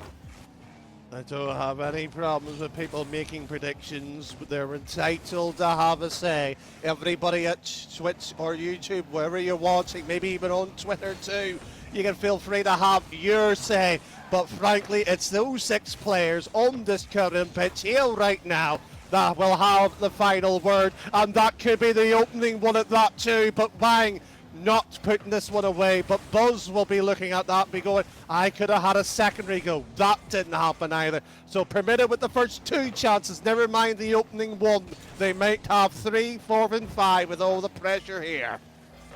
Indeed, the pressure mounting up, but Lucario gets a touch here. Soulball has control and boost, gets it past 1. He'll pass this mid, but Max is there waiting. Darzil, open net, and it's straight in. Darzil, he's absolutely taken several opportunities, and he's scored several opportunities tonight. And this one, side shot on, and Lucario low on boost, couldn't get a touch there. It's 1-0, and quite frankly, advantage Permitta. And the man that averages about 2.0 demos a game has got the biggest demo of them all. The ball at the back of the net. That goal explosion certainly will be feeling good here. And it will be that opposition here that has to get a move on. They can park the bus here, Permitta, if they so desired. Ball back down, off the line here. Lucano just bails out his teammate. Moves to the side here. 30 seconds gone by since the original goal there, and everybody will be looking at each other and saying, one more push. If you're Phoenix here, you don't want to panic. You've got plenty of time left on the clock, and Fire here will get it past Buzz, and this is where you want to see the ball if you're a Phoenix fan. Straight into the mid, but Darzil, not quite, as I said, double commit by Phoenix, quite risky. Fire tries to play the 50, and this could end up quite badly, but Lucario does well to get the clear, however not well enough, as Buzz will slot it into a wide open net because Lucario couldn't get that clear from the corner. Well, to be fair to him, he got the 50, but not that secondary touch as you do prefer. But I would not like to be here on either 2 sides. We have seen a 3-3 type of game where a side did have to come back earlier. I'm not saying, but if you want to repeat history, what a funny feeling it might happen here. But there is a shot on target, and that one gets put on in. That is absolutely wellied from Paul. It absolutely sent so much power on the shot, and well, the defense of Phoenix weren't expecting it. It's 3-0 now, and it's looking all comfortable for Permitta. Joe, there is some people, when you look at the shot, you go, that's fabulous. The second man who went up, you have to give credit. If he does get this touch, it's going to be an unsavable shot. The keeper has to respect the potential of that. And unfortunately gets bamboozled as well too. But 3 goals the lead. 3-0. Your ears or eyes are not deceiving you. FireGold Phoenix, they have been known, we've said it before earlier, have conceded quite heavily when they're not in the game. This is the wrong time to defensively break down. That's what happens when I make a prediction, Danny. It always goes the wrong way. And just like that, Phoenix are 3-0 down, but they're surely not going to put up without a fight. Lucario gets a touch on the backboard. Darzil will have control of this. It's dangerous for Max as well to get it out. Lucario pops it mid. Will it be a shot from Fire? Fire pops it high. Buzz isn't going to go for that. Paul will, and he'll send that long. And Buzz will get a clear here. And, well, Phoenix statistically in the past, the game 5s have not been their strong point. They've had 1 win and 2 losses, and this might be a 3rd loss for them. But hold on a minute, Danny. Lucario, oh well, makes it 3-1 with 2 minutes left to go. Both of them not a strong doing, but a best 50% here. Permitta looking to maybe just add a worse tally at the end of the day. But they've conceded 1. They might concede another one here off the kickoff with Boost. There is a passing option. It has been removed, but there is Mark jumped a bit too early. He had to maybe feel like that was the moment to maybe bounce on. But Buzz, well, he's lost the possession of that one. Continues down the line here. So Mark, once again, a touch here, tipped away on. And frankly, both sides, if there is a captain, they need just to calm the team down. Lucario with a bit of a mistouch sends it into the Phoenix corner, and it leaves rather awkward stuff. But that's a clear. Will anyone get to this? No, Paul, just by the skin of his teeth, manages to do so, and Dazzle low on boost will get the clear, and with the clock keeps ticking. This 2-goal advantage coming quite strong from Permitta as every second ticks down. Phoenix, they're going to have to try something here. The ball into the mid. A demo has come out. Lucario's facing the wrong way. And that attack has crumbled. There is still time, but not much of it. Mark bumped, and it will be bumping his own teammate. Their Fire will be running away, running towards it here. There's one in the net trying to force it past Buzz, but unfortunately it's like a buzzsaw cuts that idea out. 40 now left on the clock here, and Permitta are taking their time. Clock draining off, and it might be goal number 4 to remove any sense of hope. Hope is what keeps alive everybody in this game, but it has ticked on by. 20 or low for 2 more goals. I think it's gone. Yeah, no, I feel like we're in dead time now unless something happens within the next 5 seconds, and Fire will send it up and we enter the final 10. And a 50 is played, and it could very well be Permitta's game. It will be Permitta's game as this ball goes astray. And just like that, after 5 grueling games, a 3-1 result, potential 4-1 here, and it will be 4-1. Permitta seal their fate, and it is 3-5 for their end result, and it'll be 2-6 for FireGold Phoenyx. 4-1 to finish this series. Danny, what do you think of that one? Well, that is, shall we say, a masterclass of survival. May not be the prettiest, but it is getting the job done here. The league itself would be looking at it sort of going, well, that's what we have the competition for. It's sometimes we look at the top end matches and go, yeah, that's quality. Well, we just saw what it meant even at the foot of the table when there is a sniff of a chance. Not necessarily guaranteed, just a sniff at that. But my words, Permitta, 3-2. Well, they've just salvaged that one away here, but there's still plenty of action here. Jerome's still left on the day here, so I think we'll just throw to a quick little break here.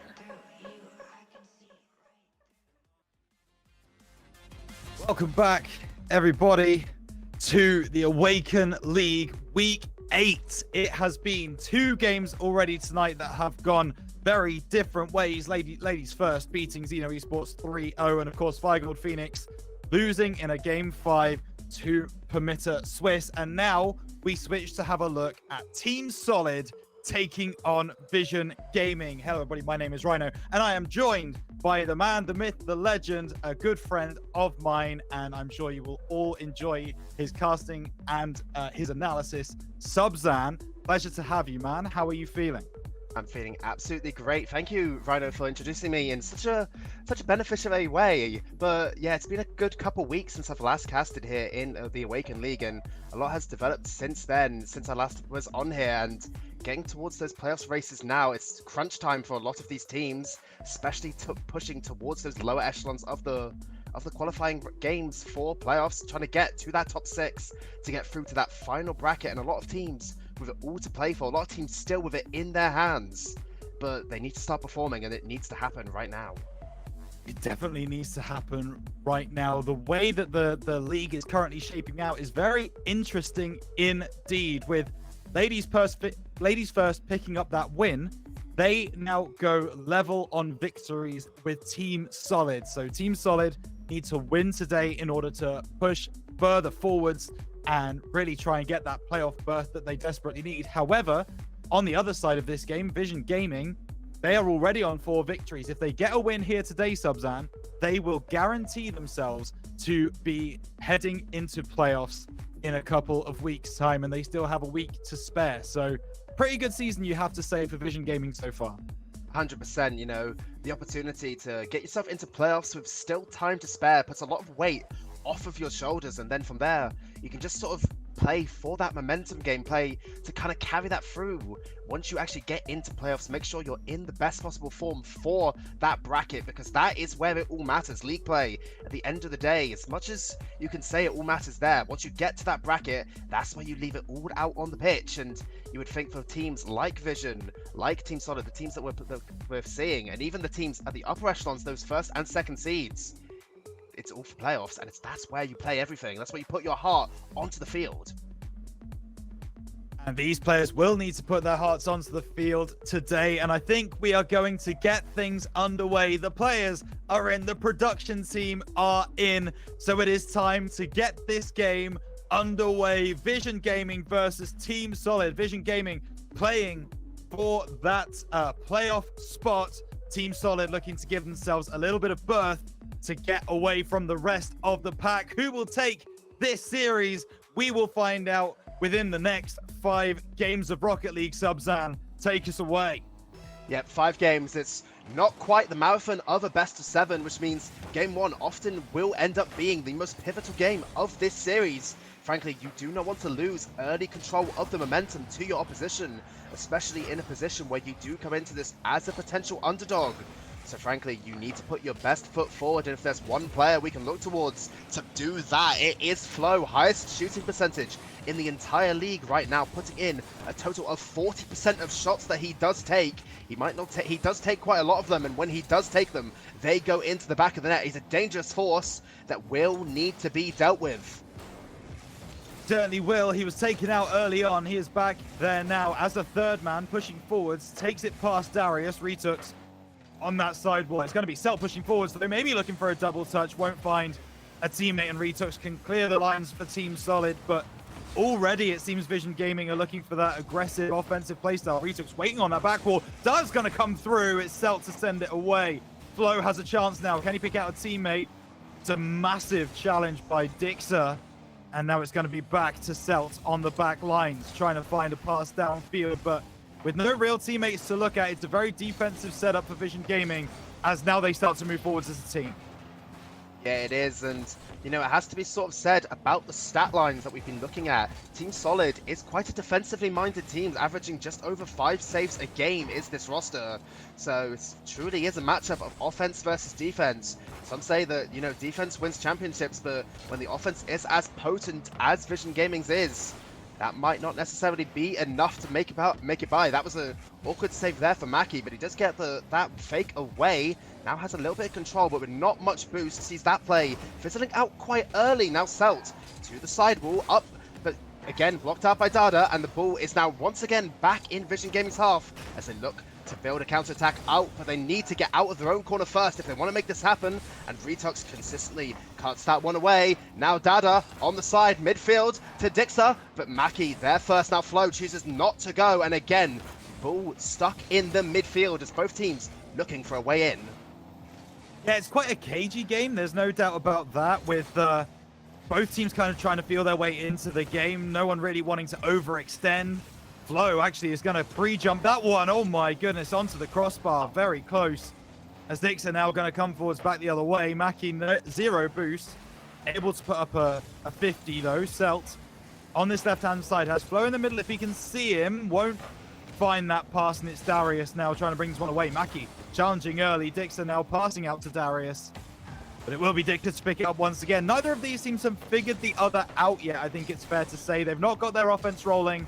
They've not really got their defense rolling either, I think it's fair to say. So the ball kind of just taking its time in the middle. A lot of 50s, a lot of cuts, but not a lot of clear-cut chances, Subzan.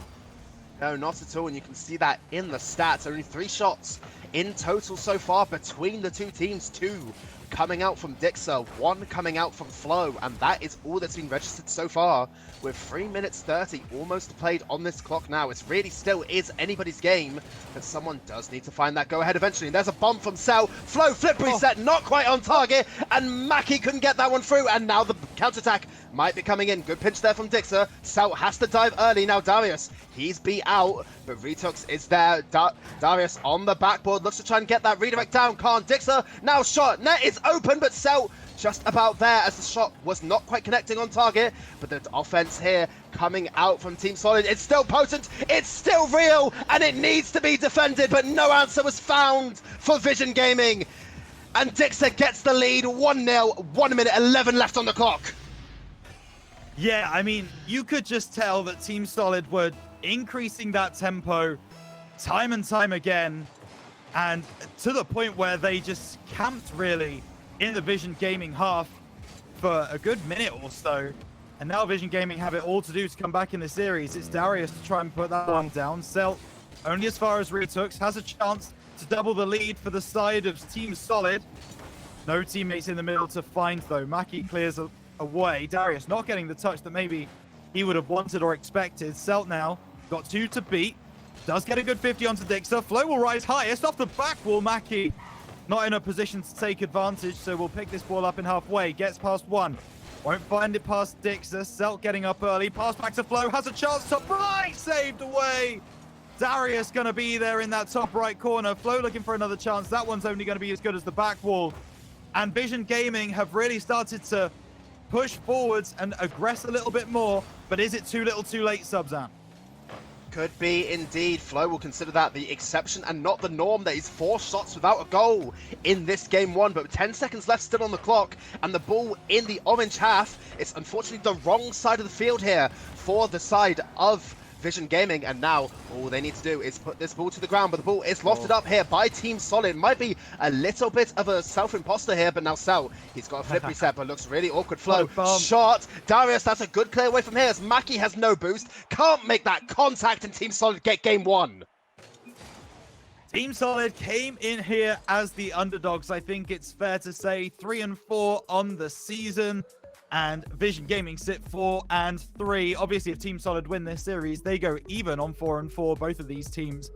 And Subzan, they've made a really good case there as to why we should probably consider the fact that Team Solid may just go ahead and win this series. Yeah, I mean, they have exactly. They've done a very good job of the one thing that we were talking about in the green room before this series began, and that was shut Flo down. If you can keep that man away from the net, keep him away from scoring opportunities, then this series is perfectly doable. And even though he has that 40% shooting percentage in the stats, he had a 0% there from 5 shots that he did take.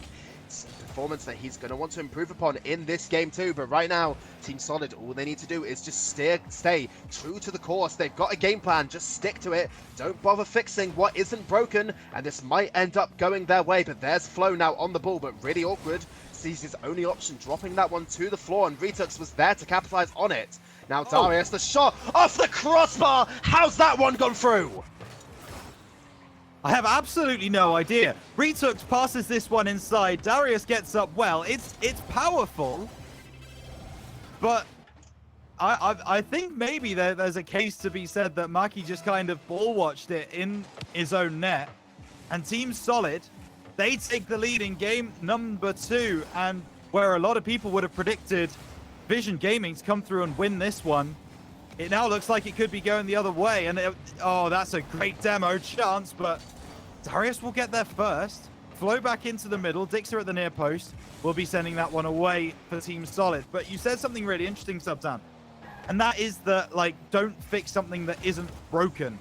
You are absolutely right. It is purely down to VisionGaming to try and find an answer, try and do something different, change their playstyle to match you. Because at the end of the day, it doesn't look like they've found an answer, and that is no more exemplified than in that second goal, 2-0.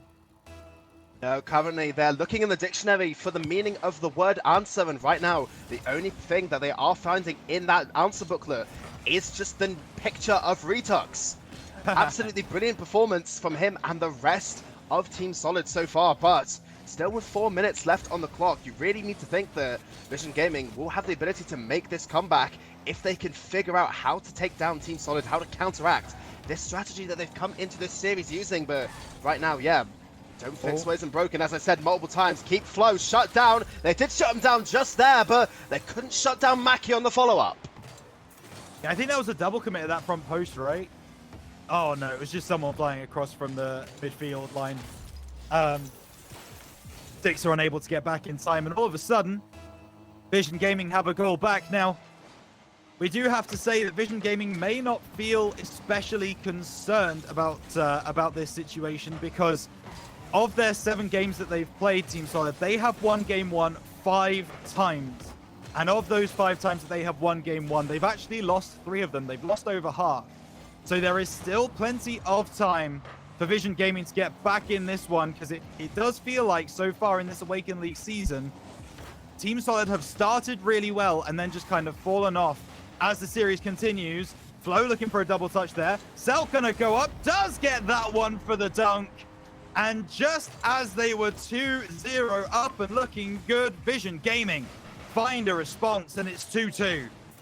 Yeah, and I almost felt like that one was overdue a little bit there for the side of VisionGaming. I mean, you saw on the backboard there 2 players from Team Solid completely boostless. The only man with anything was Retox, and as soon as that touch was not quite beneficiary, a little bit loose on his own backboard, you sort of knew that a goal was inevitable unless he made the most heroic diving save you've probably ever seen. But we were talking about Game 1 conversions, you were just mentioning it, and I think we have to look the other way, that Game 1 loss that VisionGaming has just taken was their first Game 1 loss of the entire season so far. They've won the other 6 that they've played.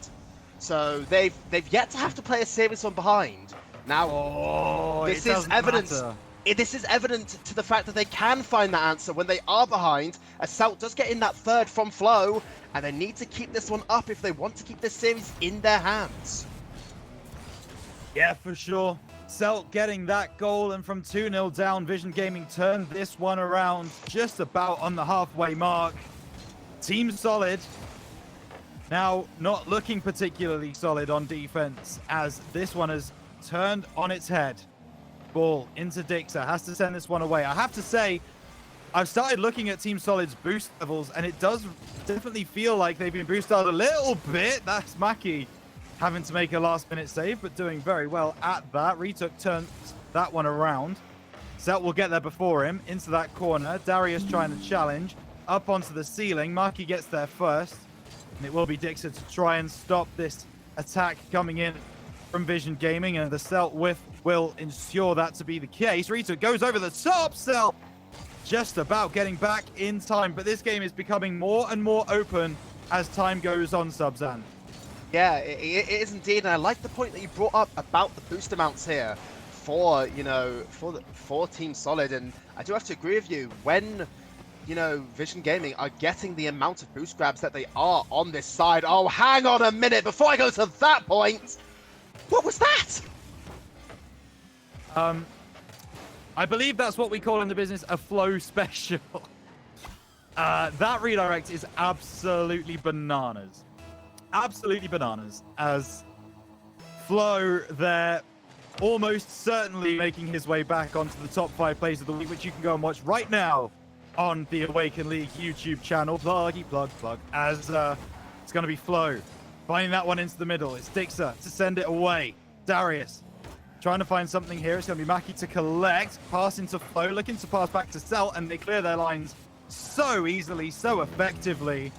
And it's just a joy to watch, getting it over all 3 members of Team Solid, and VisionGaming having to reset here again. Dixer actually winning that one out. Maki trying to get it past, and that's a good dunk as well.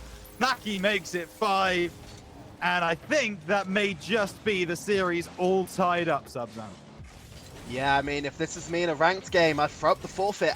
When you concede a goal like that, that's crushing for your mentals, and right now, the answer does need to be found, but Game 3 is going to be where we have to find it. Team Solid, they put up such an amazing start to Game 2, but unfortunately, they sort of let their foot off the gas a little bit in the final 3 minutes of this game and let VisionGaming back into it as their boost amount slowly dried up.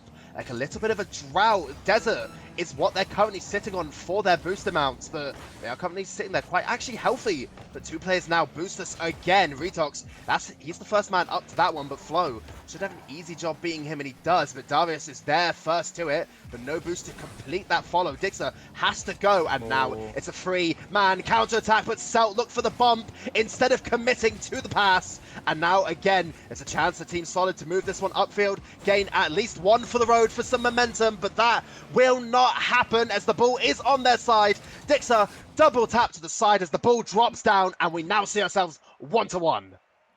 Yeah, the best of 5 turning into a best of 3, just like that. It looked for all the world like Team Solid were going to continue that momentum that they found in game number 1. They got 2-0 up early on. They looked so solid, and then Subzan, what happened? Flow happened. No, it wasn't even Flow, it was Celt. Yeah. You would think it'd be Flow, the star man of this team, but Celt's the one sat there on 754 points, 2 goals, 5 saves, and 3 shots. But I mean, those stats are crazy. Yeah, I think if I had to be specific about the reason, it's the boost grabs. VisionGaming have done such an amazing job of at least you would like to believe, stealing Team Solid's boost, but if it's not them, then it goes the other way, and you have to say that it's Team Solid either panicking or wasting their boost, which causes them to be in those difficult situations, and eventually, once that pressure continues to build and you have no boost to deal with it, goals start flying in left, right, and center with no one there to commit and no one to block it out. You have to think that the offense will continue, but it's now a reset goal line here in Game 3. It's a chance for Team Solid to just refresh themselves, ignore what happened in Game 2, and simply go again. Simply go again. That is all they really need to do. And actually, just looking at the stats from that last game, why do I have time to talk about stats when Maki is just scoring goals? Cell off the sidewall, Retux can't read it, and Maki comes through on very, very little boost and finds that bottom left-hand corner. VisionGaming have now scored 6 on the bounce unanswered, Subzan, and it doesn't look like that run is going to stop anytime soon.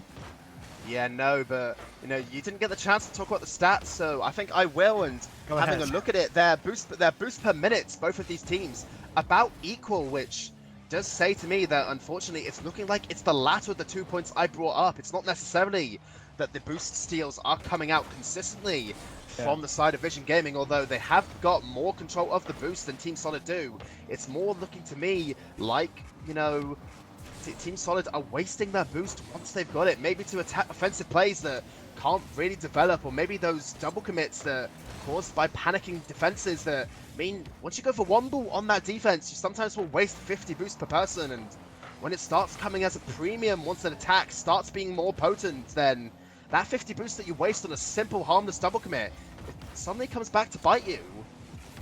Yeah, I think there's also something to be said about coordinated boost attacks, right? So VisionGaming obviously aren't boost stealing every single minute of every game, but when they do, Maki gonna look for the bottom left-hand corner. It's Retux to send that one away.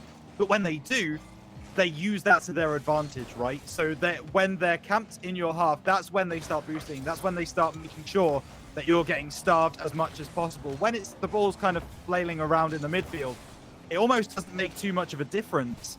And they allow you to kind of have that boost because they know you're going to have to use it in order to attack, and then they hit you on the counter attack. So it's all about that timing of when boost is grabbed as well. Boost management could be a whole like topic on, you know, one of the teaching websites on its own, right? Because there's so much nuance in it, especially at the top level. And we're seeing it take place in this very game. Oh my goodness, that was very... There is 100% a Metafy masterclass by apparently Jack on boost management. I'm certain of it. Like, that man alone, like, pioneers boost, it feels like. And there's got to be something out there. And right now, it is what Team Solid probably need. But still, 1-0 is the scoreline. There was an opportunity that they almost gave themselves, but weren't quite able to convert on it. Ball barely going off the backboard. And now... the counter-attack, as you said, is what's coming on, but no one there to actually capitalize on it as Flo was a little bit too far back, but does play that bump, and the bump is brilliant! We talked to the counter-attack, maybe it was just a little bit delayed, but we do find it 2-0. Yeah, it's Maki on that far side. It's a miss from Darius in net. Needed to clear that one away. Wasn't able to get on the end of it. And Maki capitalizes 2 goals for Maki in this game. And VisionGaming now goes 7 unanswered.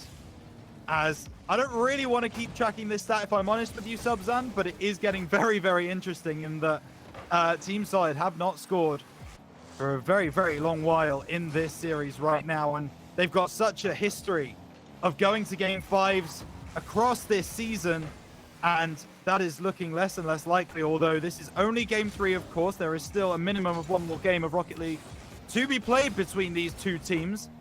However, you do have to say that right now, VisionGaming look like they're that 1 step quicker and that 1 step more coordinated. Yeah, and it's that cohesion that really sets 2 teams apart once they're about that similar skill level. If you can coordinate your positions, your passing, anything about the way that you play against a team that doesn't, that little chaos, that seed of doubt that they will... well, never mind, as I was saying that, there was a little bit of miscommunication there between Celt and Flo, but yeah, once you instill that seed of doubt in the enemy team and they start panicking, getting those double commits in, and you've got that solid rotation, then your offense just can't be stopped. And we see it again there. Flow off the backboard to Cell, and the defense of Team Solid just not able to get itself in the right position in time to defend it. That's a lovely team play. That's a really nice team play from VisionGaming. They're not called VisionGaming for no reason, right? They can see those passes, and they can see those teammates, and they find them with aplomb. Chance for Team Solid now, moving forwards. Darius goes low, won't find the shot on target. Retux looking for the pass back to Dixer. That's on target. Celt gets up well, and Retux can't recover, so Dixer's going to find the pass back to Darius. Celt will pick up the 100. Darius can't read it, but neither can Celt. It's a whifty-whifty. Deep in VisionGaming territory. Flow off the corner, and it will be maki to send it away, but Team Solid all of a sudden pressuring in this last 30 seconds. Flow finally able to get some room, able to get some space for VisionGaming to work, but that is shut down almost immediately. Dixer coming right back at the VisionGaming back line. Maki puts that one into his own net. Retux challenging, and with 11 seconds on the clock, it's not long enough to get back into this game, but it might be enough to give Team Solid a little bit of faith and a little bit of momentum. Yeah, I don't even think it's just the goal. I think it's that little bit of a bright light. I'd look towards Darius, who I've been noticing the past minute or two has been going for a lot of demos. I think he's got at least 4 in the past minute and a half, which, given that Team Solid is the team that demos the least in this entire league, I think it's something like, 2.78 demos per game this team averages. They've realized that those demo plays are going to be the one thing that they might have to look towards to break down the solid defense and the solid rotations of VisionGaming that are currently coming out, and that's just going to be the green light to this side that these demos work, and they just need to keep going for them. They do. They really do. The more aggressive they are, the better it will come. There's a couple of stuff to talk about here. So VisionGaming now 2-1 up. If they do go on to win one of the next 2 games, they will have clinched a playoff spot guaranteed. No more arguments, no questions about it. We will see them on Champions Weekend. Subzan, but Team Solid, they will then go 3-5, matching the likes of LadiesFirst and Permitta Swiss, and it will be a dogfight on that final week to try and figure out who is going through to that finals weekend. Team Solid will hope it's them, and they do technically have the easiest game next week, but it would be much better for them if they could get it done this week. Yeah, no one wants to be in that position where you have to fight for playoffs at the very tail end of a season, especially when you get into a position where maybe your fate isn't even in your hands as a player. That is the single most nerve-wracking thing that you can do, and you always want to make sure it's solidified when you've got control of your own destiny, and both of these teams will want to be securing that here and now, but it's looking a little bit dicey at the moment for Team Solid. However, interesting stat, they are 3-0 after losing 2 games on the bounce so far in this season. So maybe now that they've lost these 2 games, who knows what might happen for them now, but right now it's still looking like VisionGaming are the ones on the offense, and there goes Maki! Maki, the flying fish, flying through the air, off the corner, bumps in net. Dixer's discombobulated, and it's 1-0 to the side of VisionGaming. Inside the first 50 seconds of this game, number 4, they want this series done. They want to start eating some dinner and going to bed, because they really seem to be taking advantage of everything that Team Solid are giving them. But you have to give credit to the bump in net as well. Maki does not score that goal, quite simply, if Dixer is not taken out as that goalkeeper. So more great team play, more great communications. Flow having to be very careful there, but is in the end, and will start to make an attack on the Team Solid net. Yeah, and frankly, this could end up being a potential dagger in their hearts if they get a second one here, because Team Solid, they need to start finding an answer. They, as we said at the start of the series, they had that game plan sorted. They clearly didn't need to change anything up, but now it's the time to make that change happen, because what you've done in Game 2 and Game 3 has not worked. But you need to make that change, while VisionGaming, all they need to do is keep doing what they've been doing. Looks to be the case. It started working from game 2 onwards, and it has not stopped. This VisionGaming train has got absolutely no brakes on it. They continue their aggressive nature, and it's going to be Flo now, putting that one up. Flo, the only person on VisionGaming to not have scored in this particular game. That could change now. Flo! It was a great pass from Selt, but it was challenged early by the side of Team Solid. Now this ball finds its way into the middle. Celt's going to be up first. Onto the sidewall. Dix has read that so well. And now going to try and move forwards. Gets a 50 with Maki. Flo tries to respond. It's very much up for anyone there. And Celt comes through and says, that's my ball. Darius moving up to the halfway line. Gets challenged by Maki. Flick over 1. Gets past 2. Stays in the air. Retooks will have no problems putting that one to the side. But more examples of the mechanics that VisionGaming have. And that one's going to be Flo. Misses. Hits the post. Maki trying to make amends. Hits the crossbar. VisionGaming, get down to Specsavers. Find something that's the goal rather than a post, please. I didn't realize we were watching the Stormtrooper training video at the moment, but there goes Maki. Finally, 4 times of asking. 1 goes through. Goodness. Oh my. That's like my shooting in ranked. Yeah. It's like me when I've got an open net. Oh, don't remind me. VisionGaming, as they absolutely take advantage in this game number 4. They want to end the series. They're looking for one more. It's going to be Flo. He finally gets on the board. The team hat trick has occurred. Every single member of VisionGaming stepping up and taking a goal. And honestly, Subzan, these goals are kind of being handed out by Team Solid, if we're being brutally honest. I can't. I would hate to say it, but I do have to agree. Usually you would think that goals do come at a premium, especially at this level, but right now it does sort of feel like, oh, Maki, oh my, oh, what a fake! Wait, so he could have taken that shot immediately, but recognizes the position the defense was in, realizes Dixer has been panicking all series long, and just stops in front of the ball, puts the brakes on, back of the net, as Dixer just flies right past it. The awareness to do that is absolutely outstanding, and Team Solid, well, they have not lived up to their name in this series, let's put it that way, other than game number 1. As Maki going to try and get past Darius, won't find it on this occasion. Team bump might cause a couple of problems, as now it's Team Solid to come back the other way. Flo backflip, Celt takes out Darius, ball up in the middle. Maki won't get there first. Retook's looking for the shot. Celt saving that one away without too many issues. Doesn't have a lot of boost to work with. Keeps the ball in the corner. Maki pass into Flo, but that's only going to find it as far as Retook's back wall. And Darius can't follow in. Didn't commit to that one in the slightest. And Team Solid, they're playing scared right now, I think it's fair to say, Subzan. Yeah, they are. I mean, Darius had that chance to move in on a potential open net opportunity. The defense was bumped out and faked, but chose as that third man to play a little bit more cautiously. But 5 goals down with, at the time, 90 seconds on the clock, now a minute on the clock. You have to think that isn't the right decision. You have to start throwing everything at this VisionGaming side. Defense, it's not going to get you anywhere anymore. It has to be consistent, unrelenting offense, or you will find yourselves completely running out of time here, as the ball's still stuck on the wrong side for them. Team Solid need to work this ball down the field with consistency, with power, with venom on the final shot, but Dix's shot lacks any of that venom to actually get on target. Yeah, seems that way, and with 20 seconds on the clock, 5 goals is but a pipe dream, with Maki finding Celt over here. Ball camped in the Team Solid half.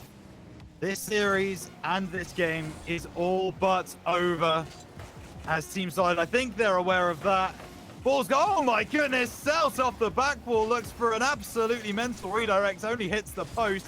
What an opportunity, what a chance, but the ball will drop. And it will be VisionGaming taking this one 3-1 and cementing their place in the Awaken League playoffs. Yeah, brilliant performance there from VisionGaming. As you said, Team Solid, unfortunate that that series sort of fell away from them there in that gentleman's sweep, but with 1 week left to play, I don't know who they play against, but they've still got it all to play for. One team, I believe, Actually, no. 2 teams can catch them. LadiesFirst and Permitta Swiss, if I'm correct. Yeah. So it's a 3-way fight for what's only going to be a single playoff position. That's going to be a tight one. I actually do know who Team Solid are going to be playing next week, and this is going to come as a very nice bit of information, as they play Zeno Esports. Currently 0-8 in Awaken League. Team Solid are playing arguably they are the lowest ranked team here in Awaken League, with a chance to get through to playoffs. So they are still in a very solid position, pun intended. As we also look to what's happening with LadiesFirst and Permitta Swiss, what games they will be playing next week. Permitta will be playing mYinsanity, which is not a nice game to be playing on the last week. However, it is likely that next week mYinsanity's position, their seeding, will already be locked in, so they won't have anything to play for per se. So that actually might not be as bad as you think. And LadiesFirst will go ahead and play Dive, who could be 5-3 by next week, could be 4-4 by next week. We're not 100% sure. So there's a lot of stuff that can change, Subzan. But you'd have to believe that Team Solid, with those games I've just read out, have arguably the best chance of taking that 6th spot in playoffs. I mean, yeah, they've got the goal and game difference as well on LadiesFirst, and with Permitta Swiss having a trial by fire, it has to be said, playing against mYinsanity final week is a literal trial by fire if they want to make their playoff stream happen. Beating a team that is currently undefeated, at least before they play their game this week. Who knows what could happen when they actually go and play their game. That's a tough one. That is really, really difficult, but for Team Solid, that's about best case scenario for them. Yeah, absolutely. They have done their work, I think it's fair to say, and they have been blessed with a nice draw in week number 9 coming up next week. However, everyone can see it on their screen. We still have one more game left of this evening. It is the big one. It is the main event. This is the game we've been waiting for weeks and weeks and weeks. 2 undefeated teams here in Awaken League clash to determine the number 1 seed going into playoffs. Will it be Cloud Esports? Will it be mYinsanity? We will be back right after this break to talk you through it. VisionGaming beating Team Solid 3-1 to secure themselves a playoff spot here in Awaken League. And as you can see, we are joined by the main man, Maki himself. Maki, how did you find that game? Hello. Thanks for having me. I find it was a quite interesting game, actually. Because, yeah. No, you go. Because we first didn't expect to lose the first game so quickly. I want to touch on that actually, because Team Solid really came out of the blocks, and I want to know kind of what it was in your VC. Was it maybe that they showed you a look that you weren't expecting? Is that they played a strange playstyle that you weren't ready for? Because they really had your number for about 6 or 7 minutes from the first game to the early part of the second.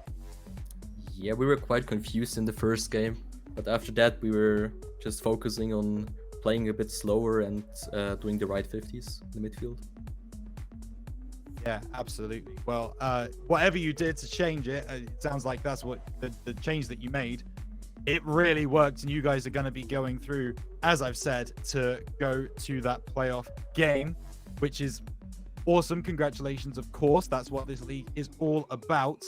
I do want to give you one more question. Was there ever like a doubt in your minds? Team Solid came back late. I think it was in that third game. I think you guys won it like 3-1 or something, and they had a little bit of momentum going into game 4. Was it a concern of your guys, or did you just know that if you played your game, you were going to get through? I think we were pretty confident actually was on that game, that if we just focus on the things we talked about a bit, then we should easily get the games.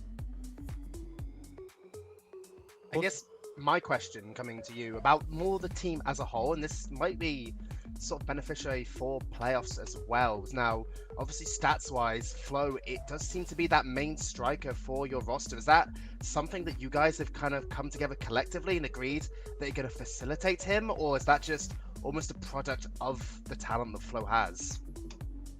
Think we never talked about that. I just know Flo's playstyle. I know he's sometimes likes to delay his plays, but also likes to be that aggressive first man, likes to go for that ball when he has time, and he ends up scoring those. I mean, yeah, certainly, but today it looked like almost like you were stealing the show a lot of the time, and I guess my question to you is, were you happy with that today, or do you almost feel like that was almost a product of your opponents maybe being a little bit easier for you to read once you kind of figured them out in that game too? I think it was kind of a normal game. I don't think it really played worse or much better than other games. And I guess my last question before I throw it back to Rhino is, do you have anything to say to any potential playoff opponents you might find now that you have officially qualified to the playoffs? Not really. Good luck for everyone. A brave question from Subzan and a very sensible answer from Mackie. We appreciate you so much. Thank you so much for joining us, Mackie. VisionGaming 3-1 victors over Team Solid. Congratulations once again on that playoff spot. Thanks for having me. Anytime. So with that said, we make a close to that game and we move on, Subzan, to this one. What a night it's been. However, things are about to get turned up to 11 as we approach our main event of the evening, a clash of the Titans. Two undefeated teams go head to head to determine who has the upper hand going into the final week here in the regular season. It's mYinsanity versus Cloud Esports. What a game this promises to be.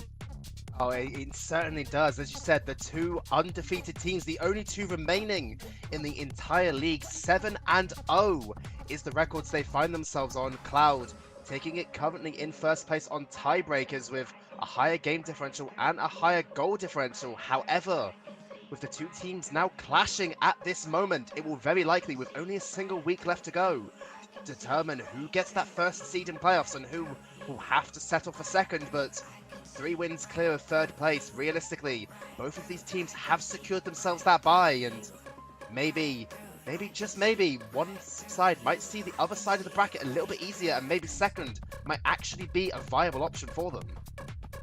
Yeah, there's a potential for that, but something I will suggest is our first head-to-head tiebreaker. Sorry, our first tiebreaker here in Awaken League is that head-to-head record. So if both of these teams end on the same number of points, it will be whoever wins today that will go through onto that number 1 seed. Lots to play for here in this game. However, we're getting a little bit ahead of ourselves. Let's have a look at the current potential playoff picture with only 1 week remaining. And something that's very interesting to say is there is only one team that is officially out of the running for those quarterfinals. That is going to be Zeno Esports. It is my belief that every other team has a potential chance of making that number 6 seed. That being said, there are some teams that have already banked their spot. VisionGaming, of course, already going to be there. Cloud Esports also already going to be there, and mYinsanity also going to be there. Also, it's worth mentioning, the winner of that postponed Dive versus Irie Legacy game will also bank their spot in the playoffs, Subzan. There is so much to play for in week 9. Yeah, exactly. We touched upon it in the previous series that you never want to leave your playoff hopes to that final week, but with everything still on the line for so many teams, week 9 is going to be a week full of stress, but also it's going to be that week where people will step up and perform to secure themselves that last gasp of hope to get into this top 6 and potentially come away with this entire tournament. Potentially come away with this entire tournament is absolutely what we say there. There can only be one victor, and we will get to that point very, very soon. As I mean, this playoffs bracket looks crazy in of itself, right? We've got 4 teams vying for those 3rd to 6th ranking, those 3rd to 6th seeds. As it's very, very cool to see such a competitive league go right the way down to that final week, and there's so much to play for. Yeah, 100%. You know, it's stressful times, but the 2 teams that, the 3 teams, sorry, that have secured themselves that position already, they can take that little bit of a sigh of relief. You know, week 9 coming into that one, not as much to play for as the other teams. No seeding, I guess, is really the only thing, and confidence as well coming into a playoff bracket where it's only single elimination, so everything is on the line. But our focus, Subzan, tonight is not on seeds 3 to 6. Our focus tonight is on seeds 1 and 2. Let's focus on this next game, which will determine that number 1 seed heading into playoffs. And you can see the teams right there. mYinsanity, consisting of Kiva, Melux, and Greeks. On the other side, we have Cloud Esports with Karma, Trocker, and Velocity. On paper, Subzan, these 2 teams are so evenly matched. This should be an incredible series. I mean, yeah, exactly. Stats-wise, everything that you look at for these teams, you just think that they are just basically on that same level. They've each got a star player. They've each got the talent to really make this work. I look towards Velocity on Cloud Esports, a player that has had consistent results within the RLCS. Mark, if that's the same Mark I'm thinking of, I'm not 100% sure. An appearance at the Collegiate Rocket League World Championships under his belt as well. So, talent, experience, it's all there for both of these sides. My apologies, I did say Kiva in my list, and it of course says Mark there. That's my fault. He will be playing today. Kiva will not be taking to the field.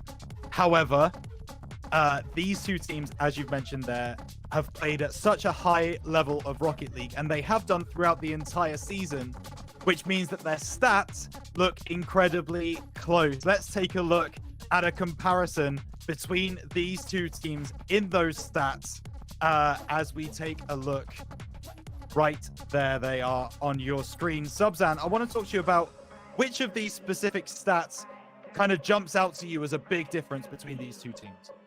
I mean, it's a very small margin, but the shooting percentage is the big one. You know, mYinsanity, when they get the shots, they do take them, and significantly less shots per game taken compared to Cloud Esports. We can see on your screens there, 8.92 shots compared to 11.53. But once they get them, they strike them, and that's what you really need when you're up at this high level. Once you get these opportunities to strike, you have to take every single one. Must take every single one. There's no doubt about that. But Subzan, it's time to stop speculating and start spectating. The most anticipated match of the season here in Awaken League is about to kick off as the irresistible force meets the immovable object, mYinsanity versus Cloud Esports with your casters, Danny Boy and Sir Pegasus. Thank you very much there, Rhino and Sustan, who got this series underway with everything from player statistics, predictions, and even the standings itself. The top 2 teams of Awaken League finally do battle. Who will be remaining at the top undefeated? Top 2 seeds here are guaranteed, and it is these 2 teams, Cloud Esports and mYinsanity, the order of which is to be decided tonight. One final best of 5, a substitution being played on the side of mYinsanity. Will Mark be able to step up against what should be the toughest competition?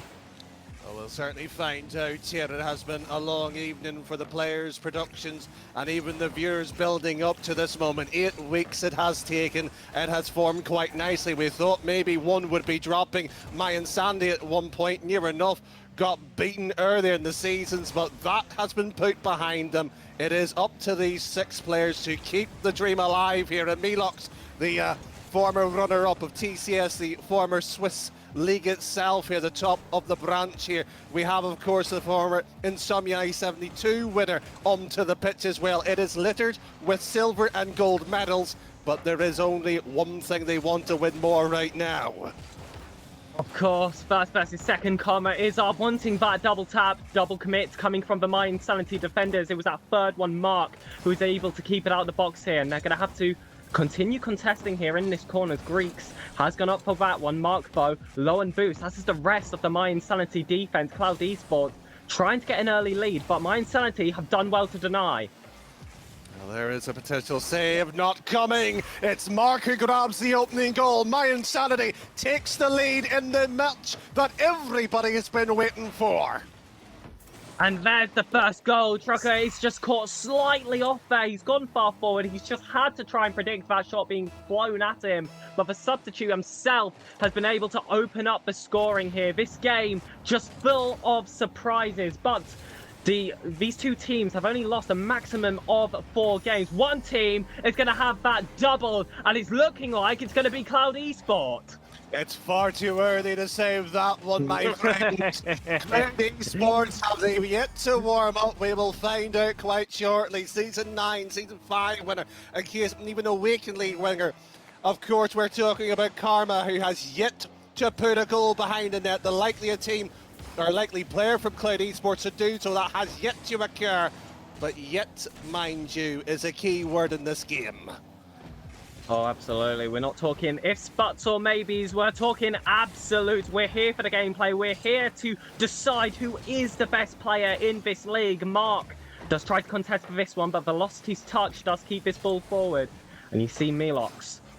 Heavy tap here does leave this one out to Karma. 100 boost as the teammates that are right behind. Velocity shot does fly out wide, but Trucker now. Opportunity here with that bottom right corner open, but Mark, the goal scorer, also making the saves.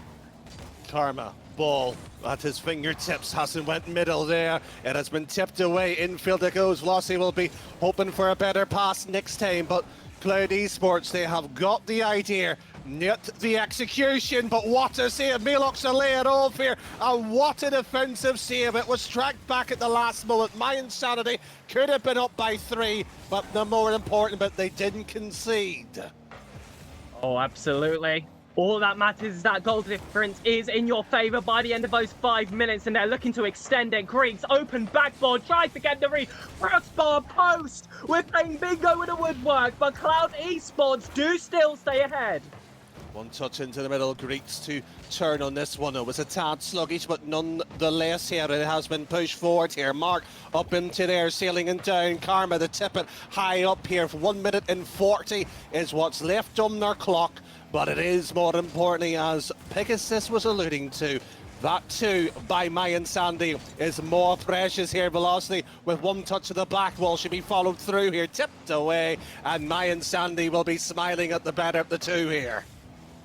Where did all the time go? It's what I'm thinking, and it's what Cloud Esports players are going to be thinking as well, as they've got to score 2 within the next minute and 10 seconds if they even want hopes of seeing an overtime here. But mYinsanity, they've definitely been the better team in this opening game, and the score sheet, of course, showing it. But in defense as well, they've just done better at keeping it out of danger. Once that ball has come, they've got rid of it quickly, and Mark been one of those players to do so. Again, a key man here for mYinsanity. Oh, we're about this one now. You talk about the key players. We had ideas of maybe the matchups itself, but it's the Englishman here who grabs the one back. And he snuck it low, completely open. 51 seconds for Cloud Esport to potentially push this one to OT and maybe a little bit more, but I don't want to continue getting ahead of myself. This is all about the gameplay. Mark with the 50-50 here in the offensive corner, but Velocity trying to send things around, trying to do it fast. mYinsanity, all they have to do now is pile on the pressure. Goals aren't even the aim anymore, but they of course would help if they were able to achieve them. Milox sending this one long, and Velocity should be ready on this back wall. Still continuing for Cloud Esports though, downfield into the final third here, creeping on up to Karma. One touch and Milox, he hasn't got it, the counter has went against him, tipped away here, but it is still continuing. A phase of play up to the second and third. Mark left awkward, and Karma, the wait, the pound, but sadly not even being pushed on in here. The clock is ticking on down. mYinsanity's heart rate went up there for a second, but their smile will be going cheek to cheek. It is 2-1 in game 1. And Karma trying to keep this one up. Is there still time for some late drama? It'd be very impressive if they were able to do so. Greeks just looking to shut that one down. Velocity not letting that ball hit the floor. It's hot potato with the Cloud Esport players. But mYinsanity do in fact take game 1. Well, what an opening series we had. It has had the build-up, rightly so, by Rhino and, of course, Substan, who was the, shall we say, the unlucky pairing here, shall we say, on the night. Yeah, even Drox would probably be sitting there salivating to have the honours to have the top teams do battle, but Pegasus, the players give that one justice for the opening one, and we didn't see a drop in performance. The quality there, the intensity was there, the ability to pounce on each other. The only thing that we wanted was more goals, which is unusual because I like the 1-0 type of games, but there was a sense of both sides was even, and that's what you wanted. Yeah, absolutely. I think those opening stages did slightly favour mYinsanity, but as things started to go on, you could tell Cloud Esports, they were getting more into the game, and I'm hoping that they'll continue to progress in this series, and we can see those higher scorelines, as you said you wanted as well. But Velocity trying to create that, trying to keep this ball forward, but instead, it's Karma now. Behind on this ball, Greeks will send it infield. Trucker has to send it high as well. Karma wants that shot. The demo attempting to open up that little bit of space. It's still not out of danger. And Cloud Esports take the lead for the first time this series. And that's exactly what you needed if you were Cloud Esports. They were played off to the pitch much earlier in the day. And by being played out at the pitch, it was far from that. It was even 6 shots to 5. The assist of 2-1. It was very much nip and tuck. The fact that they've got the opening goal, it's outstanding. But Greeks with the save. And that's what you need from a man like that. But mYinsanity straight down here. The former runner-up multiple times will get another save. The Awaken League would like to be his first major Swiss trophy to his name, and he's still pounding onto the side of the right-hand wall. That hasn't broke on through. Should be played down here, but that's a slow ball by Cloud Esports. Redirect there, played by Velocity, but mYinsanity again managing to get that save, and now it's his job to try and create some offense from that defense. Tries to go for the mind game off the initial play. We see Mark now going high. Doesn't manage to get his flip off the ceiling, so he'll settle for a soft 50-50, of which Greeks trying to break through on. mYinsanity just waiting on that back wall, trying to keep this ball out. And in these opening stages, it's been mYinsanity that have held all the pressure. Rare opportunities now for them to create some of their own, but Velocity trying to wrap it around mYinsanity, who wasn't letting it happen. Greeks plays it infield, but only blue players there to receive it. Mark, not off the touch here, Karma. Should be moving this one downfield. A double commit. mYinsanity will leave themselves exposed in the back lines. Velocity, one touch here. Mark to tip it up here. And Cloud Esports, have they done the same thing? Cut on out here. mYinsanity to the touch of the back wall here. That will eventually be saved. Last man defending, it seems here.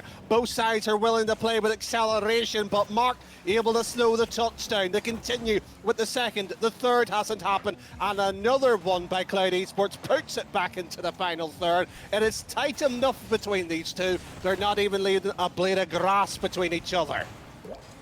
Oh, and Mark, a blade of grass. The difference between that being a crossbar and out or an equaliser. mYinsanity are back into this, and it was Mark again to open up the scoring for them, coming in from that top right corner and managing to sneak in that angle for a shot which was so close to being just that.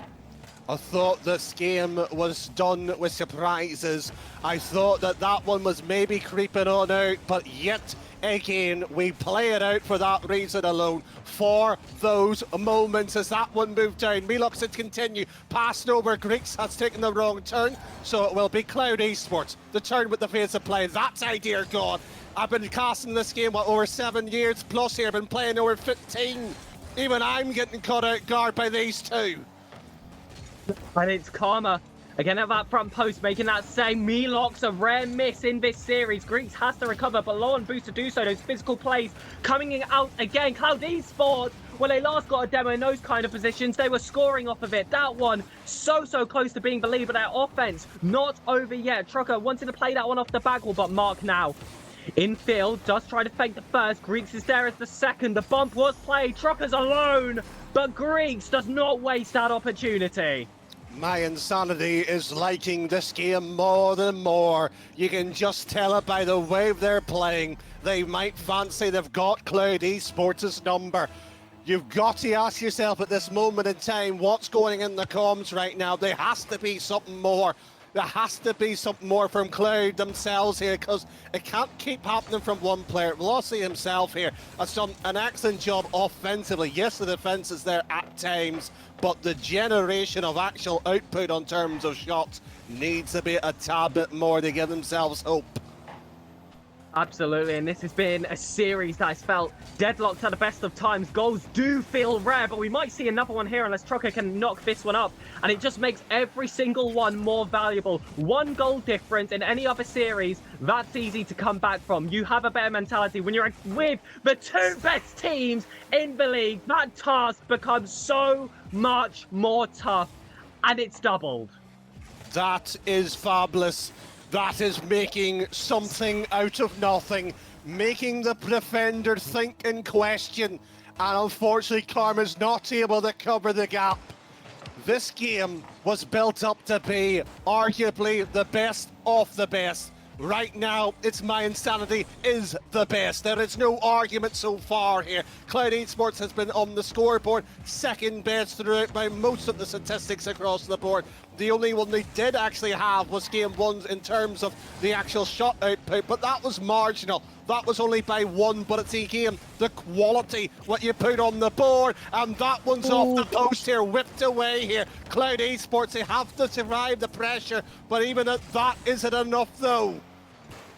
And I'd say count your lucky stars, but you got to keep your focus, because mYinsanity just do not stop their offense. It's the 4th goal from them this game, and it's Mark again getting himself in the score sheet. A hat-trick against what should be the 2nd best team in the league, with him, of course, trying to prove themselves as the first.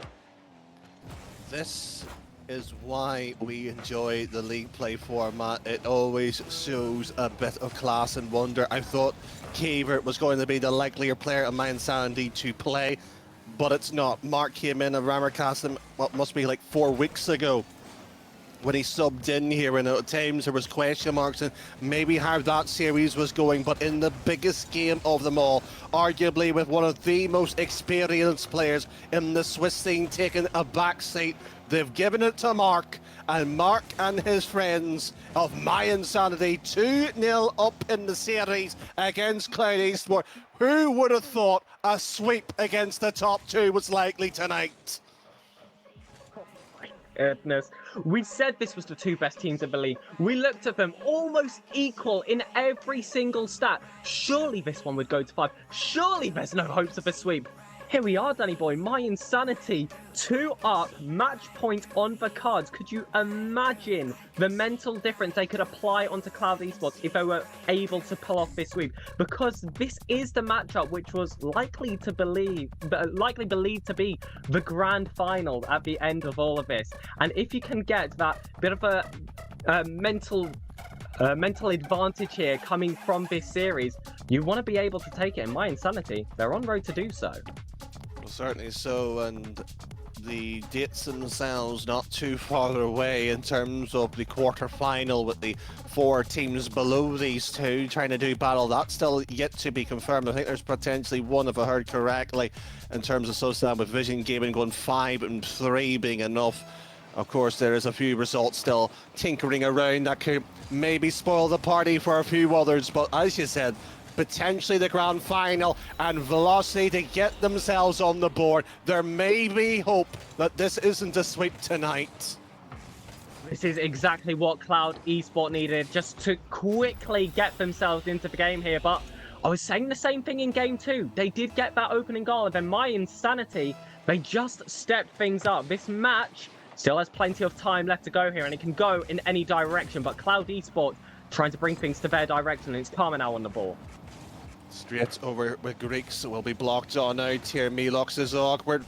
It is saved though, but one touch back into it. Awkward bounce here off the back wall. That was a clever touch, but that's a fabulous pass, and Karma will strike again.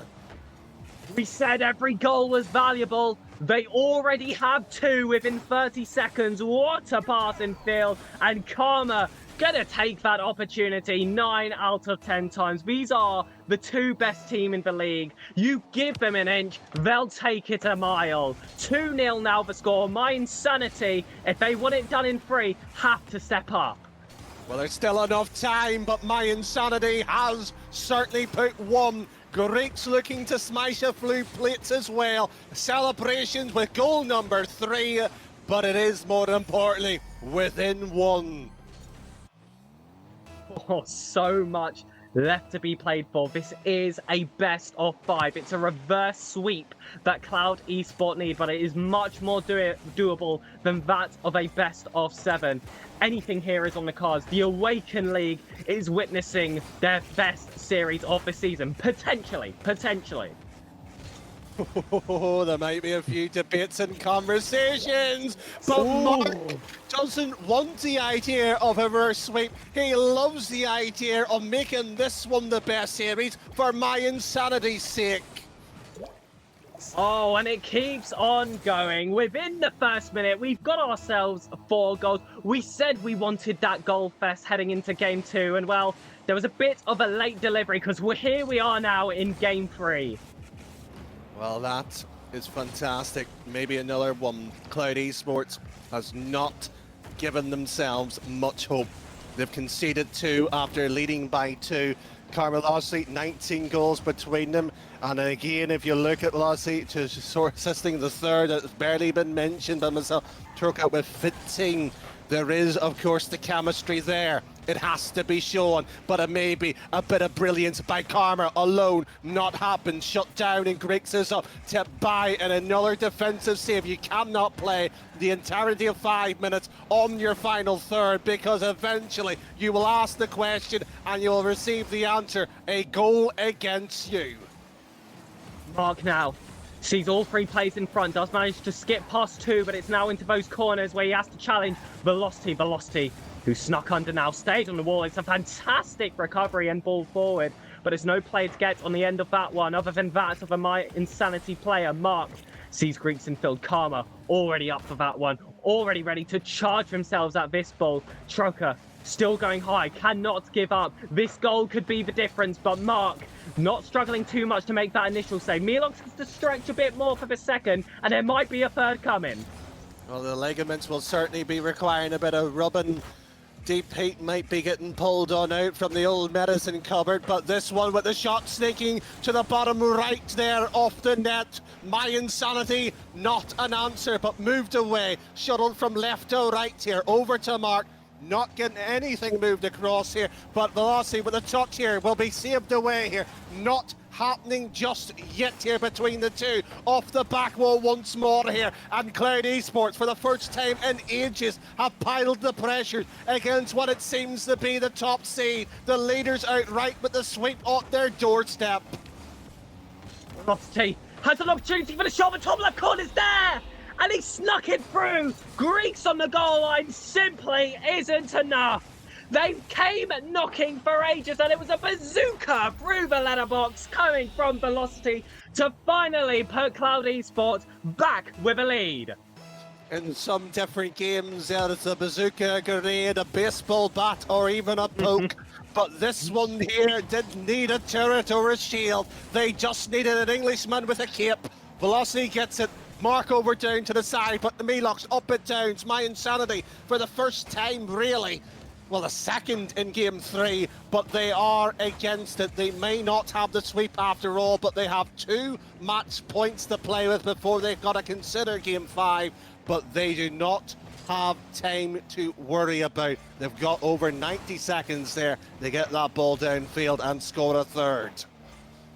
And Cloud Esport don't look to be sitting back. They want to fight for that extra goal. They're trying to keep this front foot, but now it's been converted here for mYinsanity of 50-50. Just in front of a goal there is caught by a Cloud Esport player, and it's Trucker trying to send it long. These booming balls trying to whittle down that clock, which, do I need to remind you, has just hit 60 seconds. Velocity in his own half, low on boost. They cannot afford to concede here. They worked so hard to get their lead. They had so much momentum momentum in the later stages of this game. But mYinsanity now, with all the pressure on them, with the fire underneath them, have to step up. And it's Greeks now who have to make something happen from his own corner.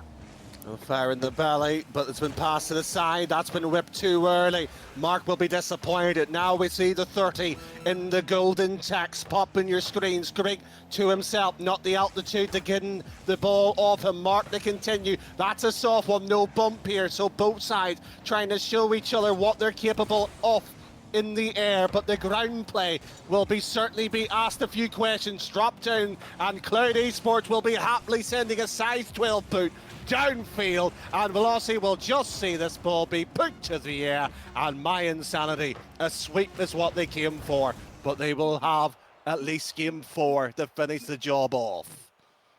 Well, Cloud Esports, they came out swinging, didn't they? Throwing out haymakers throughout the entirety of that third game. Shot after shot after shot after shot. For once, we can say that it was too much for mYinsanity to handle.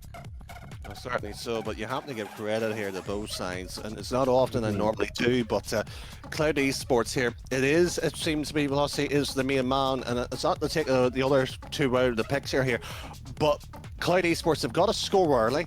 They've got in fact scored 2, and I think it's Romas who has been saying that 2 goals is an uncomfortable lead. Well, one's quite fragile, and we nearly saw it broke a game there, so game 4 has a lot to ask for. It's just, can Cloud hold on to a first-time lead?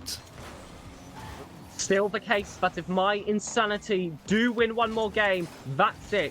Game over, and league play for the top 2 teams over as well. The winner of this series does guarantee themselves that first seed. And Velocity wanted to be one of the players who's to stand in that position. He's proved himself that he's deserving of it with his incredible play so far. But this is 3v3. Velocity back on the ball. Mark was near post, as was Greeks. Could wrap it around one, not the other. And it's Greeks who's going to try and create some kind of offense here. mYlox is directly behind him, but there wasn't enough of firepower to keep that offense going. And it's now Trucker who's going to try and convert that otherwise. Karma, though, beaten here on a 50-50. mYlox, the one-man army charging forward, and somehow this ball has stayed in the half.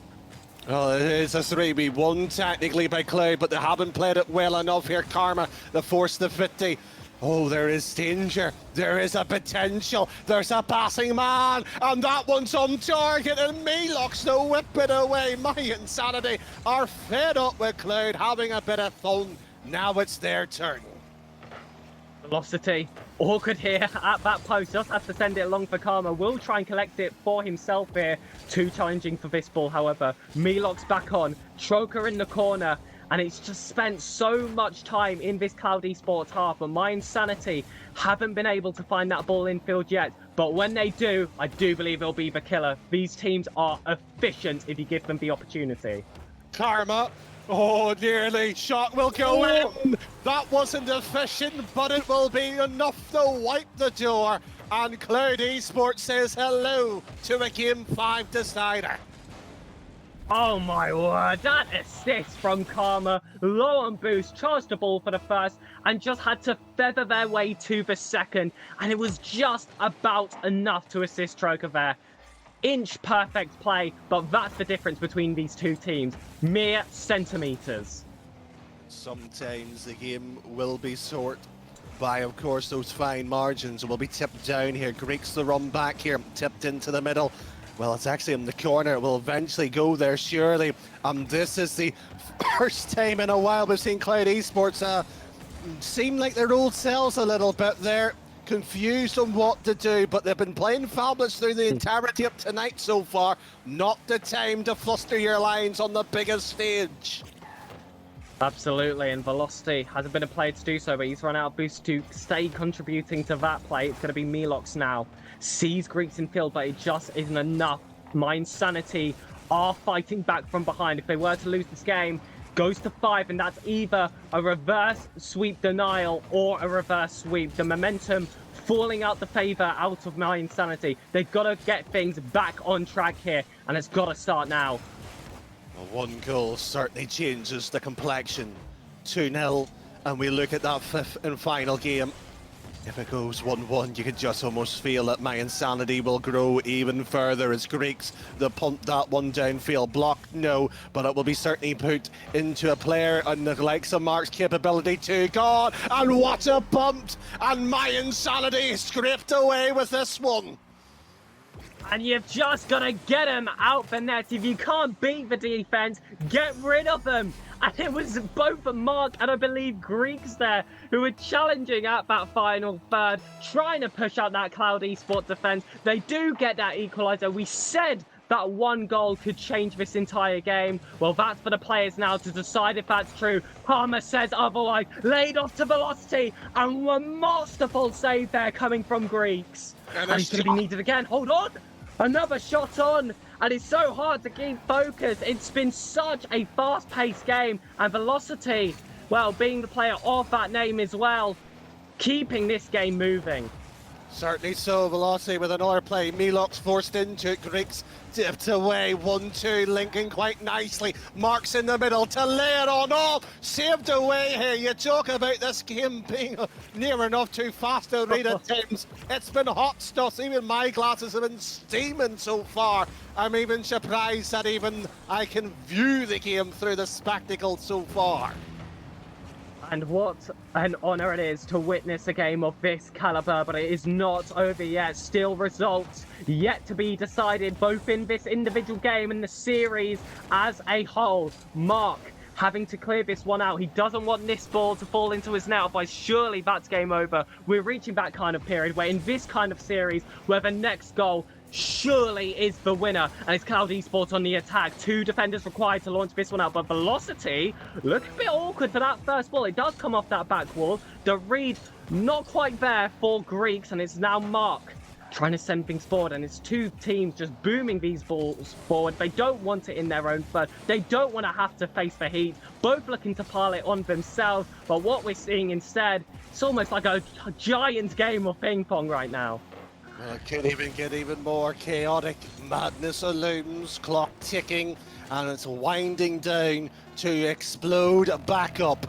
OT against the top 2 sides. Whether it is mYinsanity to do what they should have done before, win here, but Cloud Esports, they haven't gone away. This ball still stays up. It's dangerous, and there's been misses all around, but Karma's touch will be able to push this one out of danger temporarily. Karma trying to keep that feet. Velocity does ignore this ball. Thought Karma would get the next touch. A little bit of miscommunication. The positioning's all out of whack here, and they aren't punished immediately because it's been Velocity who's wasted just enough time for his teammates to get themselves back into position. We do see one waiting in field. It is Troku, who wants another ball off that back wall. Karma, that last player trying to get involved, but 3 Insanity players to beat, can't even get past the first. And at the moment, mYinsanity looking a lot less nervy, but it only takes one mistake or one moment of brilliance to win this overtime. One mistake of complete flustering your lines there. mYinsanity not cleanly there, but it's been cut on out here. The middle of the field here being truly used as a battleground. But if you're also a chess fan, the king of the game is usually he controls the space. It is right now being locked down, and mYinsanity will not get a clean play on it. Grix is up to tip it into the middle, not on target, but over to Karma. It is Cloud Esports to have another go upfield, surely. Mark has Greeks in field, and I see a third pushing up as well. Plenty of options here, but Velocity looking to stop initial plans. mYinsanity is going to have to improvise, but it's Greeks. Sees Trucker, sees Karma, sees opportunity for this ball to fly through. Mark does call for it, however, and how great has he been, especially in the opening games. He has stepped up, he's got himself involved, and he might have just scored himself the winner, but that ball bounces off the post. Another time that the 4th keeper getting the important play off. That came off like a bullet near enough here, but another play pops a goal, dribbles in that, the keeper's awkward, bumped unfortunately the wrong one. Mark to continue downfield, Greeks into the middle, this one to the corner to be pushed on through Durley, but it has went to mYinsanity. Unfortunately needs to find somebody else in the same strip of colour. Ball down, ball awkward, and ball being tipped away here. It's a funny old game sometimes. It can have the cleanest of mechanics or a goal mouse scramble. Either way here, I'm biting my nails, I'm getting nervous, but mYinsanity looking to end things here, but Karma does get the stop. Mark isn't finished yet. Troker wants to hit that one wide. He wants to get the second as well. Velocity interrupts, and that will be in. Cloud Esports have brought us all the way down to Game 5. Reverse sweep on the cards. So is the denial of it. mYinsanity led this series very convincingly at 1.2 to nothing. The games themselves, not necessarily so, but Cloud Esports, they've came back, they fought well, but even in the games themselves here, they nearly lost it. But that's the key word, nearly. That's what champions are made of. And you know what? Both sides had them. Both sides had runner-ups, and both sides would like to have their first crack at a grand final. They're both guaranteed a semi-final. But what psychological advantage they would love to have if they get the win here. Well, these are the kind of series you dream of as a spectator, as a commentator, and as a player.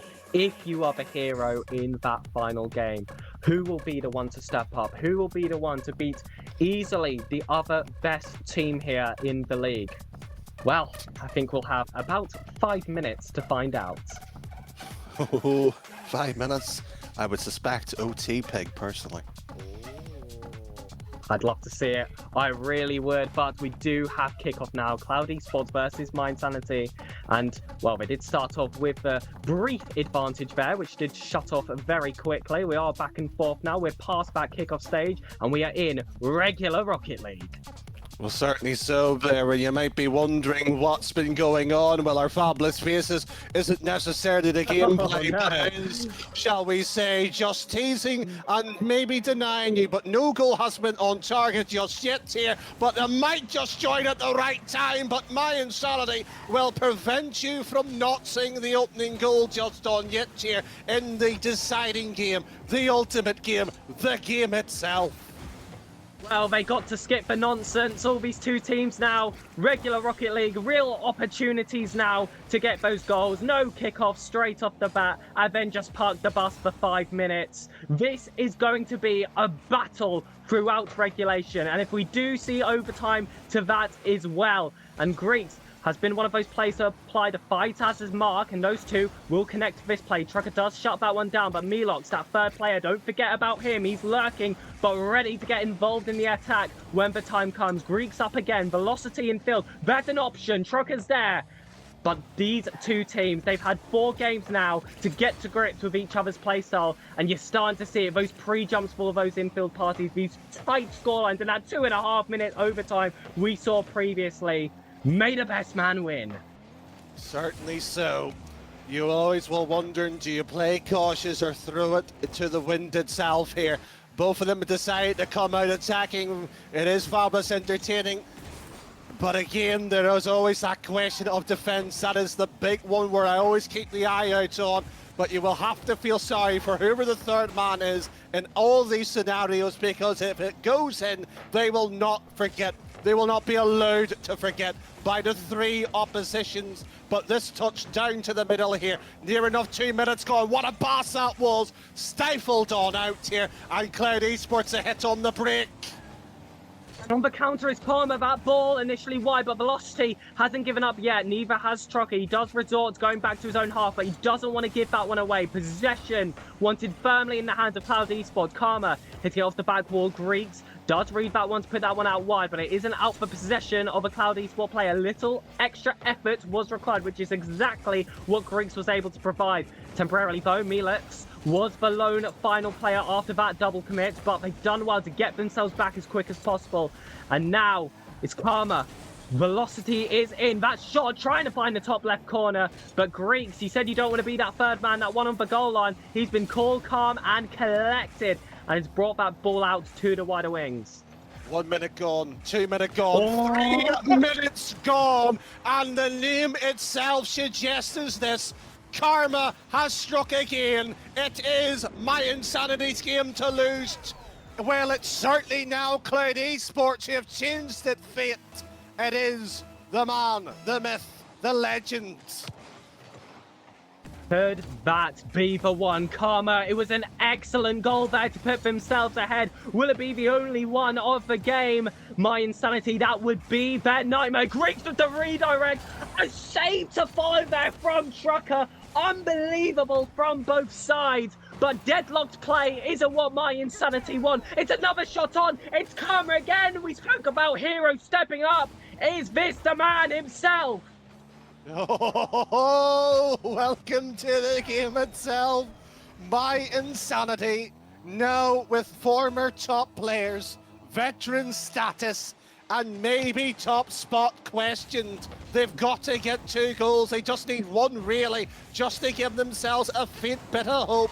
Well, how much that 2-0 series lead earlier in the day looks so much more comfortable. We thought sweep, but Pegasus himself was the first to utter the words reverse in that particular sentence. Well, they've got near enough 60-odd seconds to prevent it.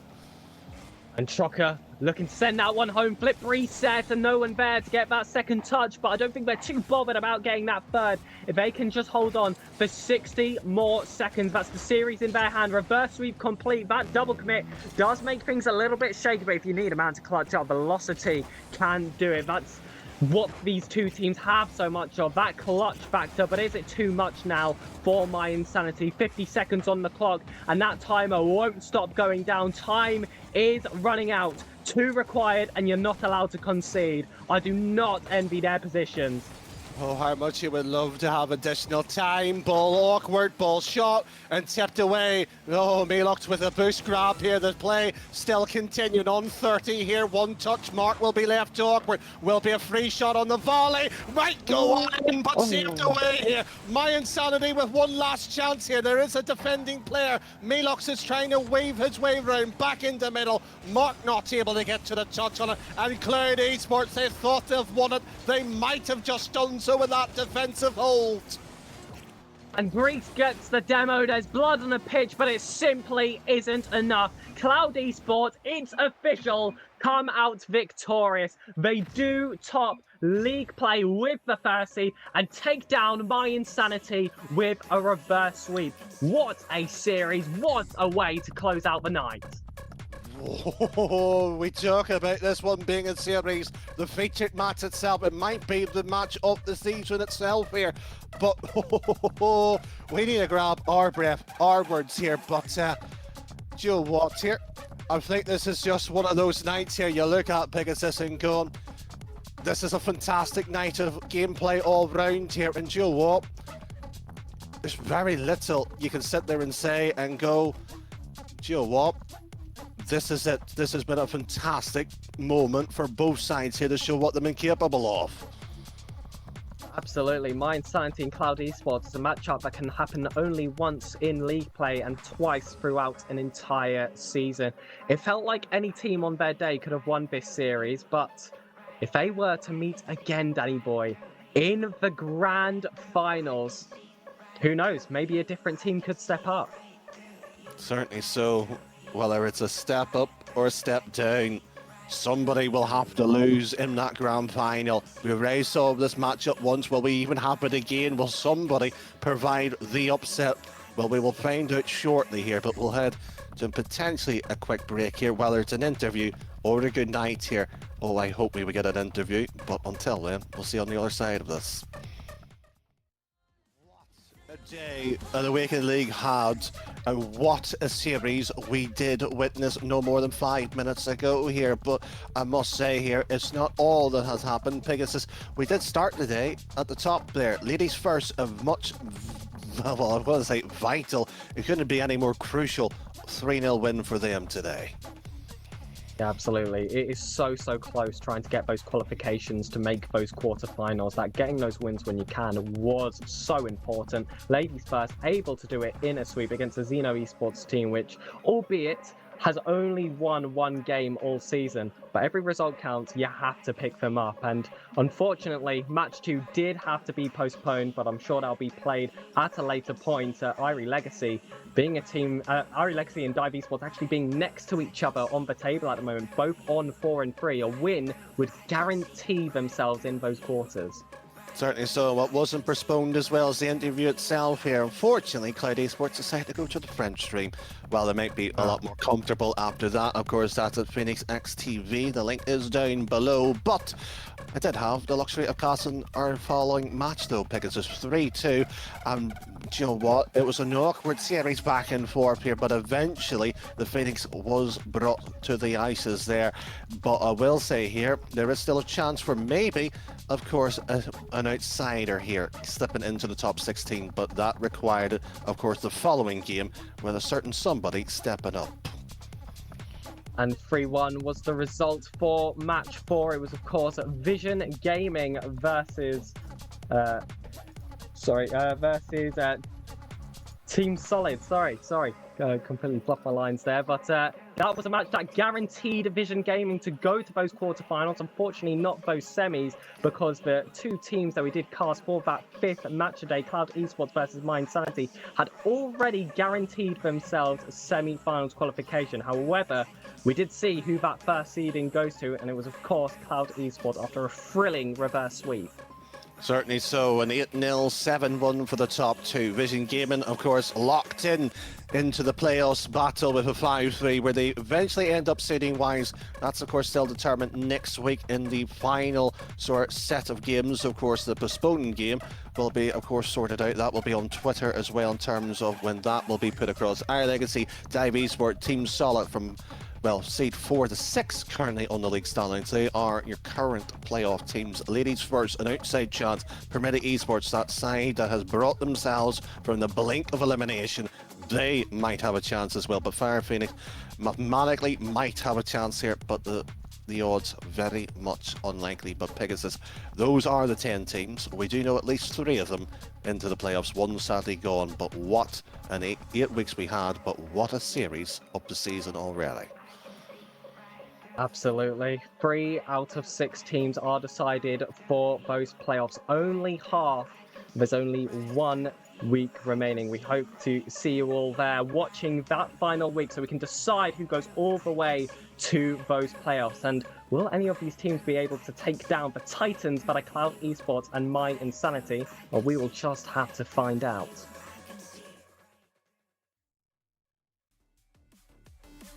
Einen wunderschönen Abend, meine Damen und Herren.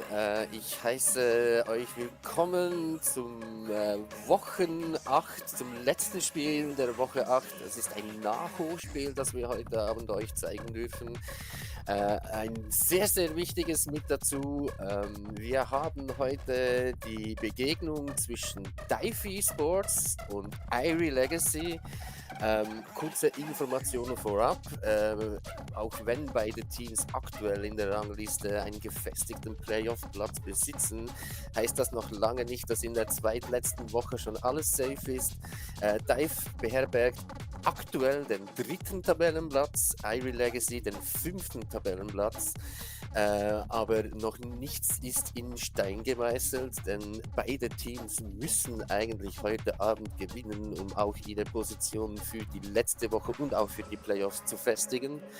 Das betrifft eigentlich beide Teams, aber insbesondere Dive hat da ein bisschen mehr Druck, ein bisschen mehr das Messer am Hals. Sie müssen heute gewinnen, denn ansonsten ist hier die Möglichkeit, dass in Woche 9 im Direktduell LadiesFirst gegen Dive auch hier LadiesFirst nochmal Dive sehr gefährlich werden könnte. Und Irie eigentlich dieselbe Situation mit 4 aktuellen Siegen auf dem Konto, könnten sie eigentlich mit dem 5. Sieg in der Awaken League, in der regulären Season eigentlich alles klar machen. Wir sehen, es sind eigentlich alle Spieler bereits in der Lobby vertreten. Dive als oranges Team oder rotes Team, Irie Legacy in blau unterwegs. Und wir haben auch die erwarteten Leute, außer bei Irie Legacy, wo wir mit Kusi, mit Teuf und Arole ein bisschen ein verändertes Line-Up haben. Wir vermissen Priv hier im Line-Up und wir haben Engip, Nairo und Turb eigentlich von mir aus gesehen das Line-Up, das ich erwartet habe. Wir werden somit direkt in das Match starten. Ich denke, das wird in Kürze auch möglich sein. Nochmals zur Info, wer hier gewinnt, hat sich die bessere Ausgangslage verdient, auch für die Playoffs. Ja, es wird ein spannendes Aufeinandertreffen. Gleichzeitig auch beide Teams, die ich sehr, sehr, sehr mag, sehr, sehr schätze. Das sind eigentlich die Friendly Derbys, wenn sie gegen mein VisionGaming spielen. Deshalb, let's go, Game Number 1. Wir gehen sie ins Kickoff. Schauen, wer mehr Druck gleich von Beginn aufbauen kann. N-Chip gleich mit einem guten Druck nach vorne. Behält den Ball auch bereits in der gefährlichen Zone. Der Pass kommt in die Mitte. Turb kann nicht schnell genug reagieren. Nairo behält die Nerven, baut wieder von hinten her auf. Das Spiel kommt in die Mitte, findet er den Pass? Nee, er ging ja schon fast direkt und ein gefährlicher Konter ist, oh mein Gott, das war nicht geplant. Ein wunderschönes Konterspiel von Teuf. Alle Spieler von Dive waren zu weit vorne verteilt. Niemand konnte mehr schnell genug reagieren. Und Teuf hat das ganz easy genommen. Ja, starkes 1:0 von Irie. Das aber nach einer doch stärkeren ersten Druckphase von Dive. Wir schauen, wie sich das Spiel entwickelt. Irie nun langsam im Spielaufbau. Teuf kann den Ball nicht gut kontrollieren. Dive versucht zu cutten, misst aber und das ist ein Open Net für Irie. Schon wieder eine zweite sehr brenzlige Situation und wir sehen eigentlich bisher der bessere Spielverlauf für Irie. Jetzt muss sich Dive fangen, aber Irie bleibt gefährlich, bleibt vorne. Dive kann klären, aber nicht gut genug. Jetzt kommt aber der gute Befreiungsschlag. Rolli in den Corner. Kusi von der Seite in die Mitte, findet den Pass, findet noch einen zweiten Pass, aber der Follower ist nicht da und auch gut geklärt von Dive, die ihrerseits wieder in den Angriff hinübergehen. Aber Irie kann die Situation mit viel Zeit klären und kommt ihrerseits wieder in den Angriff. Kommt der Pass in die Mitte? Nein, Dive kann klären. Turb schafft einen zweiten Pass, nee, und Irie bereits wieder in der Luft, bereits wieder gefährlich.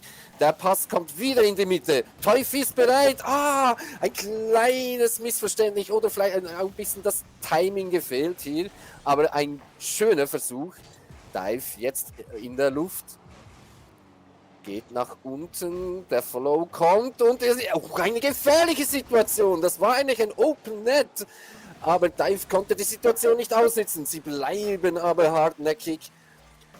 Der Ball wird abgefangen in der Mitte. N-Chip kann anschließen. Schafft den Pass in die Mitte mit etwas zu viel Druck.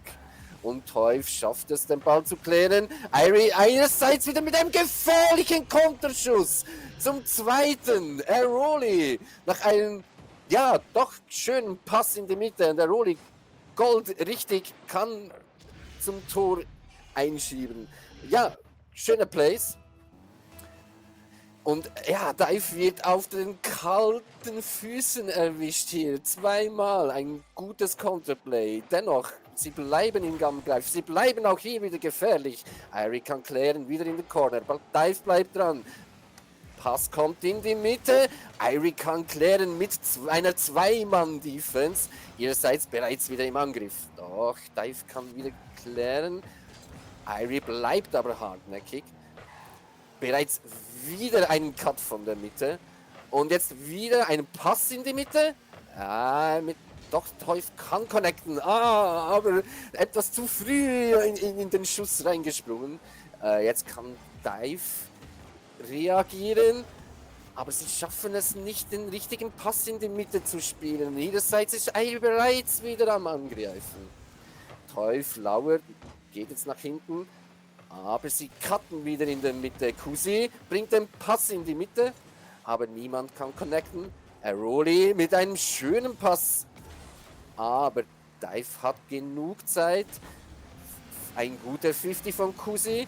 Aber Dive bringt den Ball doch nach vorne. Ein schwieriger 50. Und da bringt der Ball in die Mitte von Dive. Ist das ein Tor? Nein, N-Chip kann nicht connecten.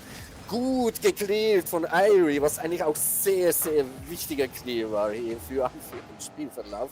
Teuf wieder aufsässig. Der Ball kommt in die Mitte.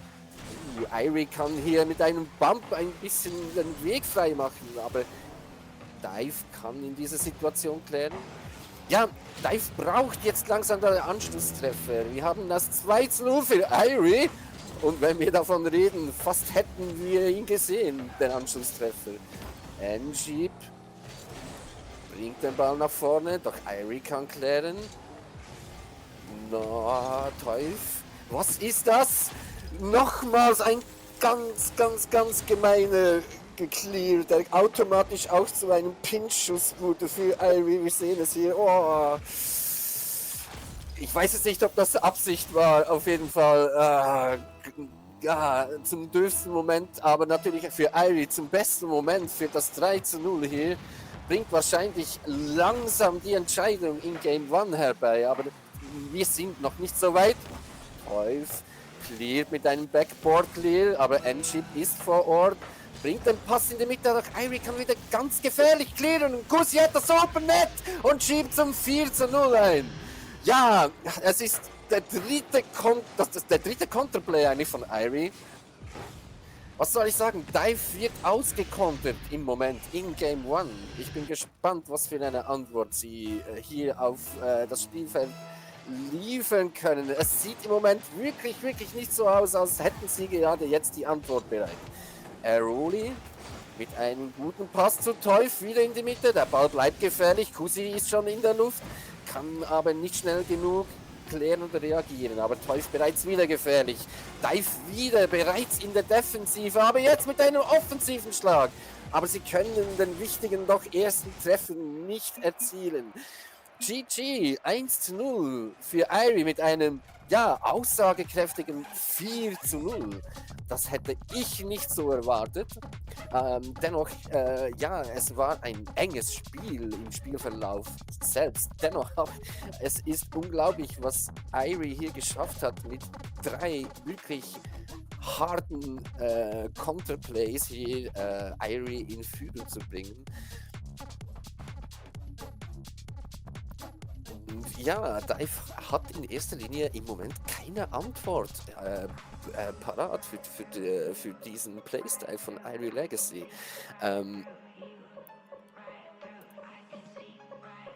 Wir sind gespannt, was Game 2 uns hier bringen wird.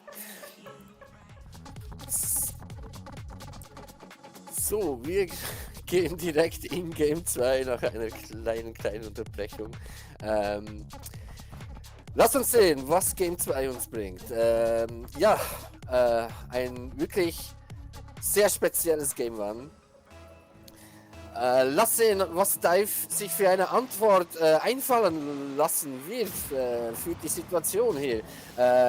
Sie gehen gleich wieder in die Offensive, was sie uns auch bei Game 1 schon gezeigt haben. Sie scheint zu klären, eine gute Demo. Das unterbricht den Angriff von Dive als erstes. Turb bleibt aber dran, bringt den Ball in die Mitte. Backboard-Pass wird gecleared von Irie. Mal schauen, ein Teuf ist bereit, bringt den Backboard-Pass. Dive kann etwas klären, kommt jetzt gut in Fahrt mit einem guten Schuss und N-Chip erzielt den ersten Treffer für Dive Esports. Ja, ich weiß nicht, Aroli hatte hier etwas Probleme mit diesem Ball und irgendwie hatte er einen Side-Back-Jump. Ich kann es nicht ganz erklären. Auf jeden Fall, ja, die richtige Situation für N-Chip, um das erste Tor zu erzielen. Und Dive ist back in action. Wir schauen, Nairo versucht wieder mit einem Pass in die Mitte. N-Chip kann nicht connecten. Aber der Ball bleibt gefährlich auf beider Seiten von Irie. Jetzt Teuf versucht zu klären nach vorne, verschafft sich Zeit und viel Raum. Jetzt sehen wir, Nairo kann von der Seite her das Spiel wieder aufbauen, bringt den Pass, aber bringt Dive auch in Gefahr? Nee, die Verteidigung sitzt, Turb ist vor Ort. Der Pass wird gesucht auf den Seiten von Irie. Nairo kann sich da aber befreien, aber wieder ein guter Cut von Irie. Irie bleibt jetzt eine Zeit lang nach vorne und kommt auch zum Schuss, aber ein zweiter Nachschuss kommt leider nicht zustande. Wir sehen jetzt Dive, Turb kann er von der Seite herauf. Er geht tief, bringt den Pass in die Mitte. Da ist jemand von Dive, nämlich Nairo, und er setzt an zum Double, der nicht gefunden, aber der Turb ist da. Ein bisschen, ja, Verwirrung jetzt nach dem Angriff von Nairo. Man sieht unten beide Irie-Spieler, Defense-Spieler bereits in Action und haben den Nachschuss so nicht genug schnell committen können. Und ja, Turb hat die Situation ausgenutzt, ein 2-0 und wow, wir hätten hier fast ein 3-0 gesehen von N-Ship. Ja, wir haben jetzt eine starke Pressure-Phase von Dive und Dive revanchiert sich anscheinend für Game 1 mit einem 3-0 und bereits wieder Turb mit dem zweiten Treffer innerhalb kürzester Zeit. Ja, gute Antwort von Dive. Vielleicht können wir uns hier wirklich noch auf ein sehr, sehr, sehr, sehr spannendes Matchup freuen. Jetzt N-Ship wieder in der Luft, bereits wieder im Angriff. Irie hat jetzt tatsächlich etwas Mühe in der Defense. Nairo setzt nach. Kann Irie jetzt mal sich Luft verschaffen?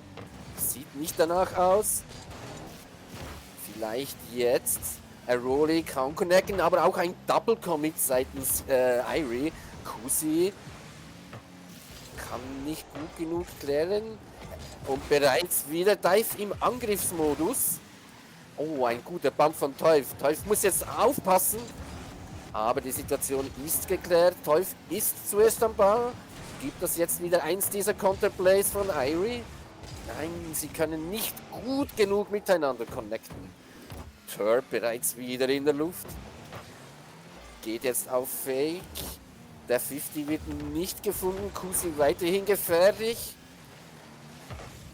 Aber Dive hat die Situation bisher richtig gut unter Kontrolle.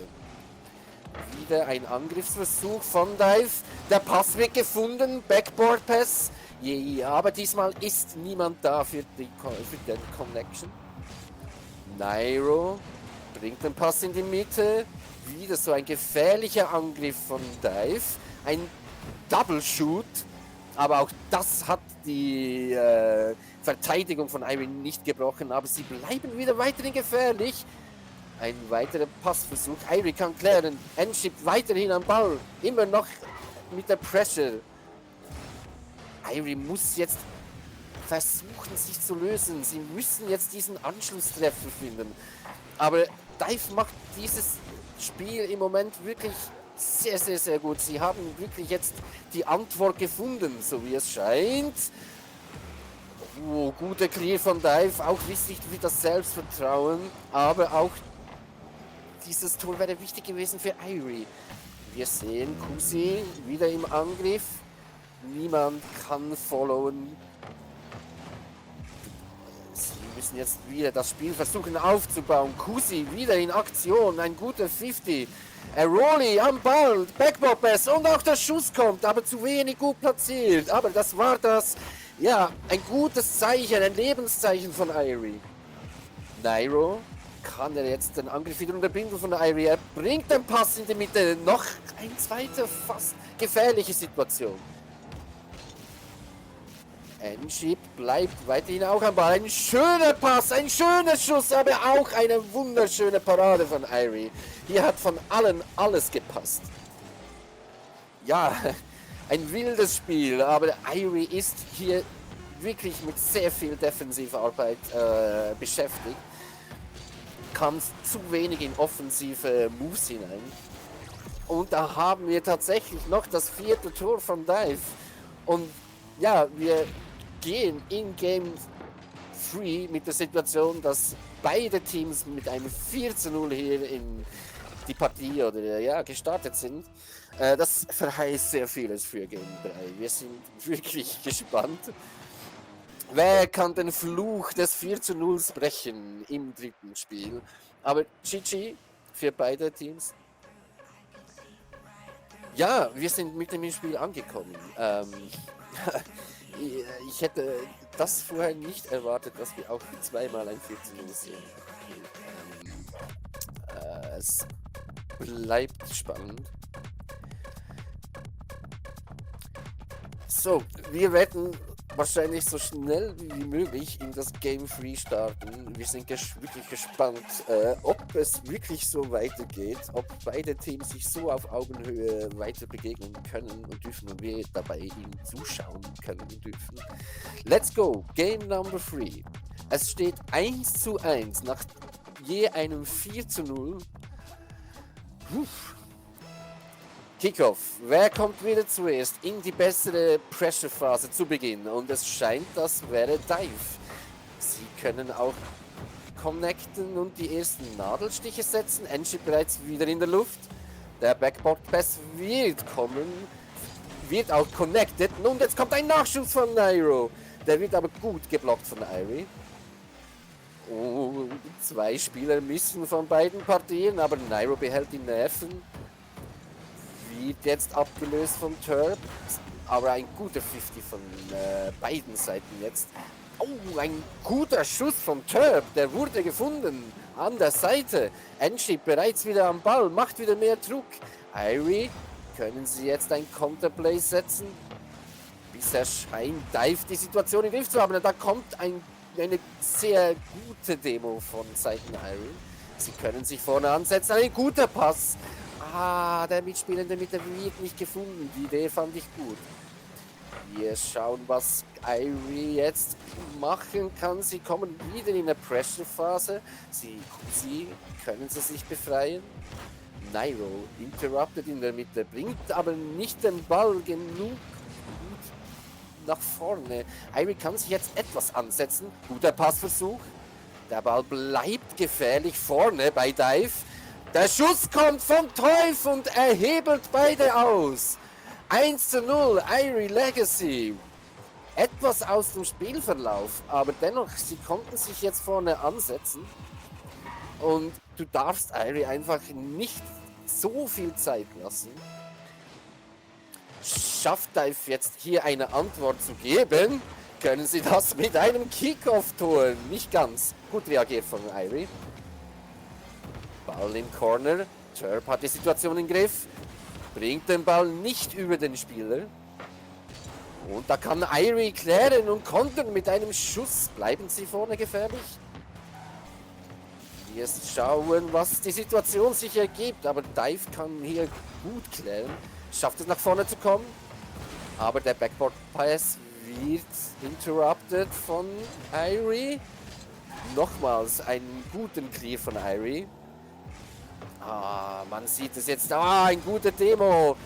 Sie müssen jetzt reagieren. Sie müssen sich Raum verschaffen. Weil Dive schafft es sich hier langsam, sich dem Tor zu nähern. Turb jetzt mit einem guten Follow-up von Nairo. Aber wieder ein guter Clear. Der wird gefunden von Kusi. Der verfehlt nur ganz knapp. Eieiei. Ein guter Konter wieder von Dive. Können sie sich ansetzen? Der Pass in die Mitte kommt an. Der Schuss wird aber geklärt von Cass, aber nicht gut genug. Irie, ein bisschen Struggle im Moment in der Defense. Dive wieder am Angreifen. Und wieder ist es Irie, die clearen können. Jetzt muss wieder ein guter Konterversuch kommen von Irie. Sie bauen auf. Der Pass kommt in die Mitte. Nicht genug gut connected. Aber sie bleiben gefährlich. Kusi schnappt sich den Ball. Wird aber wieder gestört von Dive. Ein guter Schuss und Backboard Pass zugleich. Aber Dive hat die Situation im Griff. Kann jetzt wieder ansetzen zum Angriff. Turb in der Luft. Der Pass kommt an. Wieder ein guter Counter-Clear von Irie. Teuf ist zuerst in der Luft. Findet den Mitspieler. Der Pass kommt noch mal an. Und das ist ein gefährlicher Schuss. Ein guter Play von Irie. Wieder ein ganz gefährlicher Counterplay. Und hier werden wieder ein paar Temos ausgetauscht. Kusi hat die Situation im Griff. Aber wird wieder gestört von Dive, die ihrerseits sich jetzt wieder etwas vorne ansetzen können. Irie muss aufpassen. Kusi leitet weiter. Er kommt nach vorne. Findet Airoli. Der bringt ihn hoch in die Luft. Kusi bleibt gefährlich. kann den Pass in die Mitte spielen und der Schuss kommt, aber Dive bleibt bei der Defense stabil oder auch nicht. Ich habe den Play von Irie gerade etwas verpasst, aber er kam aus dem Nichts und hat alle outplayed mit diesem doch feinen Schuss. Aber es reicht für das 2:0. Dive ein zweites Mal outplayed hier.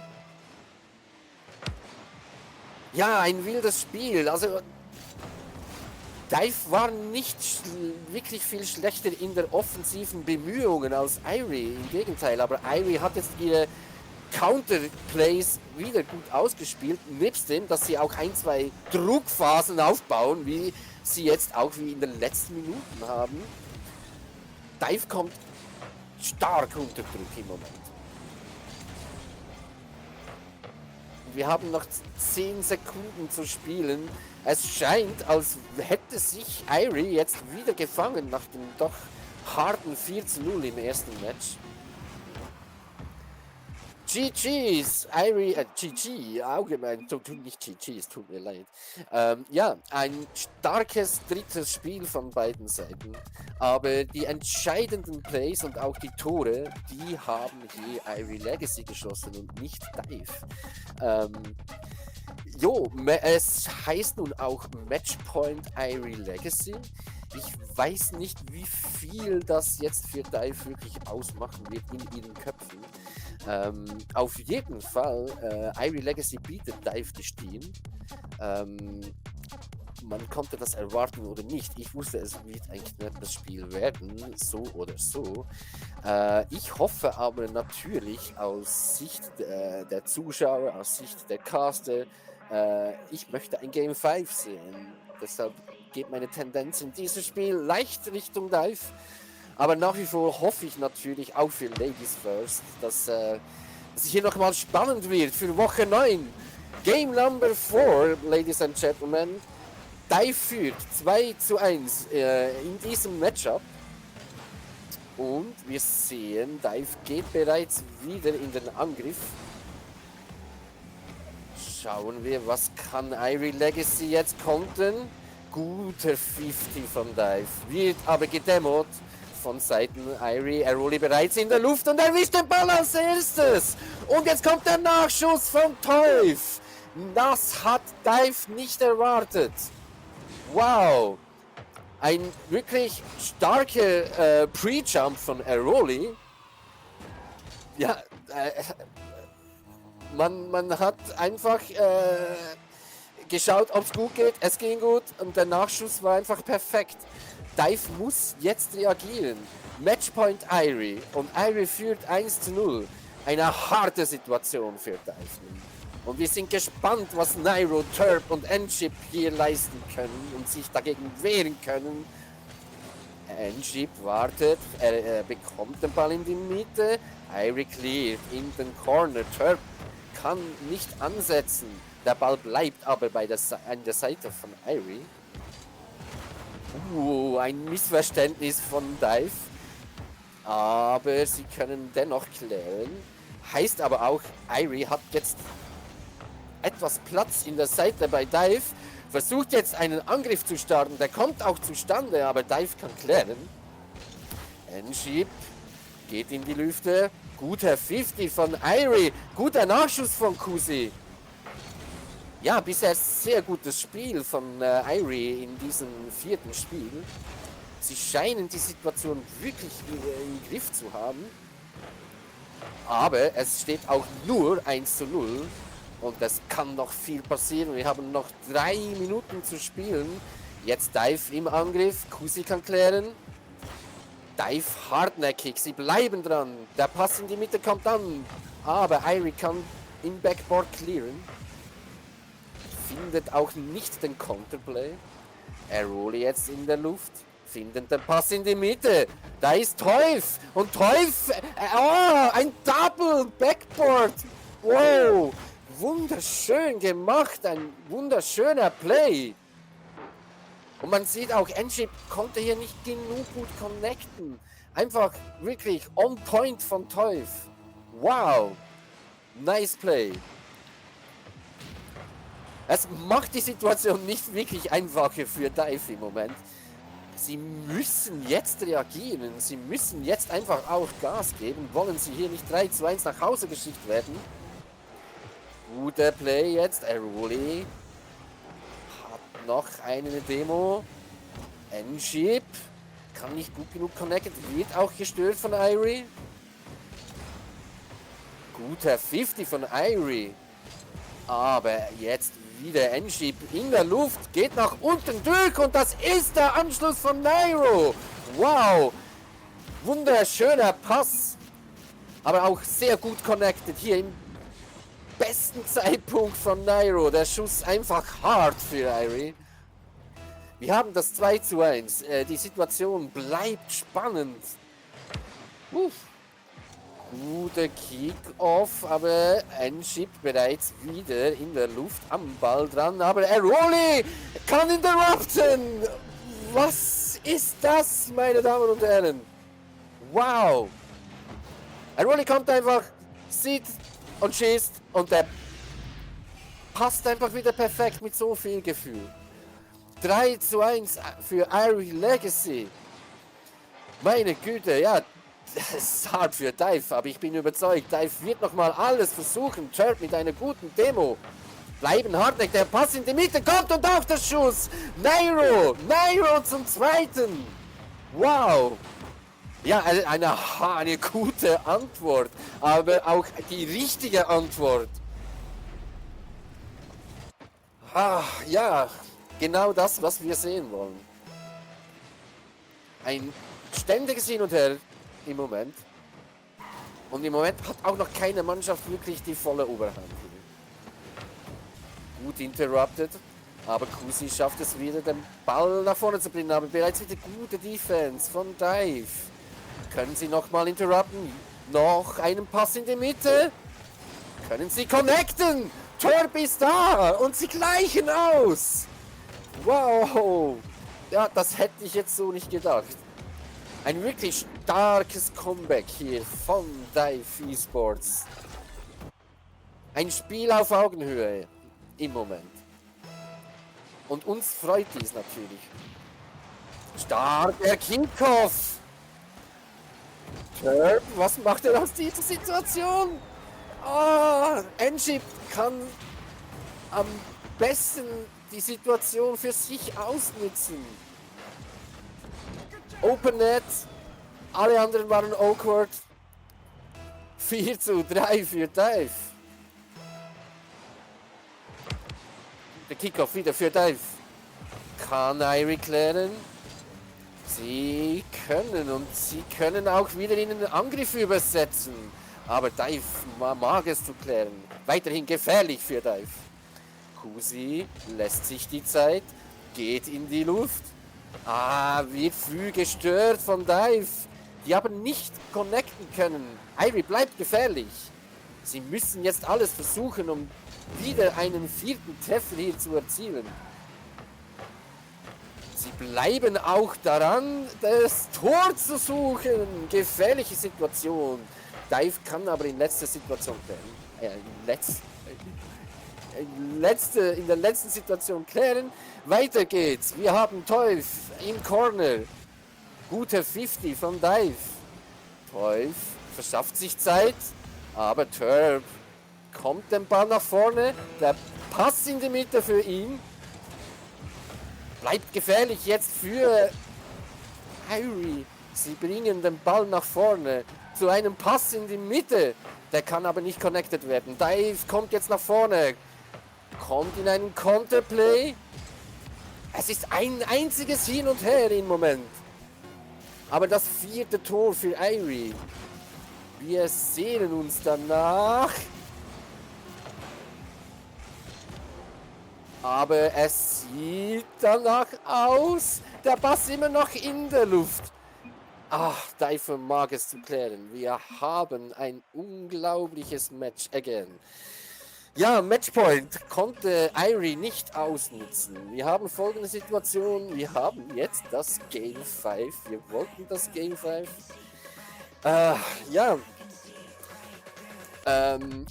Das Match auf Augenhöhe. Wir behalten es bis zur letzten Partie.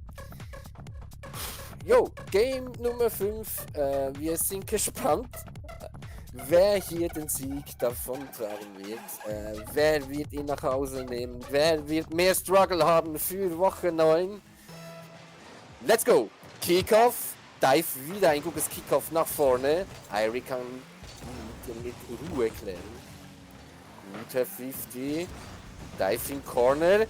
Ist zu spät. Oh, und Turpen nützt die Situation eiskalt aus mit einem wirklich gefährlichen Flick. Hier, wenn ihr seht, Turp zuerst am Ball und flickt Irie auch noch gleichzeitig aus. Gut gespielt von Turp.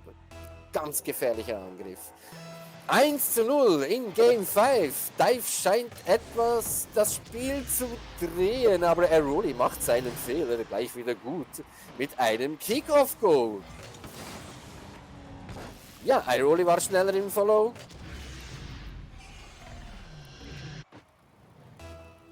Eins zu 1. Guter Beginn, aber die Situation, wir fangen eigentlich wieder von vorne an. Nun der Ball bereits wieder bei Irie. Sie können aber klären, aber Dive kann sich nun Zeit lassen. Irie bleibt hartnäckig. Dive bleibt aber am Ball, sucht den Ball in die Mitte. Irie kann nicht gut genug klären, Turp bleibt gefährlich. Ball kommt immer wieder zurück in Richtung Tor, aber immer wieder kann Irie klären. Bereits wieder ein Angriff von Dive. Diesmal kommt der Pass an, leichter Double Commit von Irie. Aber Kusi kann klären. Aber der Follow-up von Dive ist schon wieder da. Ein Hin und Her. Niemand kann hier gut genug kann. Jetzt endlich kommt Dive in den Angriff. Gefährliche Situation. Oh, und hier haben wir den Treffer von Turp aus dem Nichts heraus. Wir schauen nochmal die Situation. Kusi kommt dagegen erklären. Aber eine böse Demo von Dive. Und das gibt ihnen viel Raum für den Treffer hier zu erzielen. Guter Play von Dive. Wir schauen, ob Irie hier erneut eine Antwort hat auf die Führung von Dive. Kusi bereits wieder im Angriff. Schöner Nachschuss, der nicht ganz connected wird. Dive bleibt am Ball. Ein gefährlicher 50. Denn Dive ist ready, aber Irie kann klären.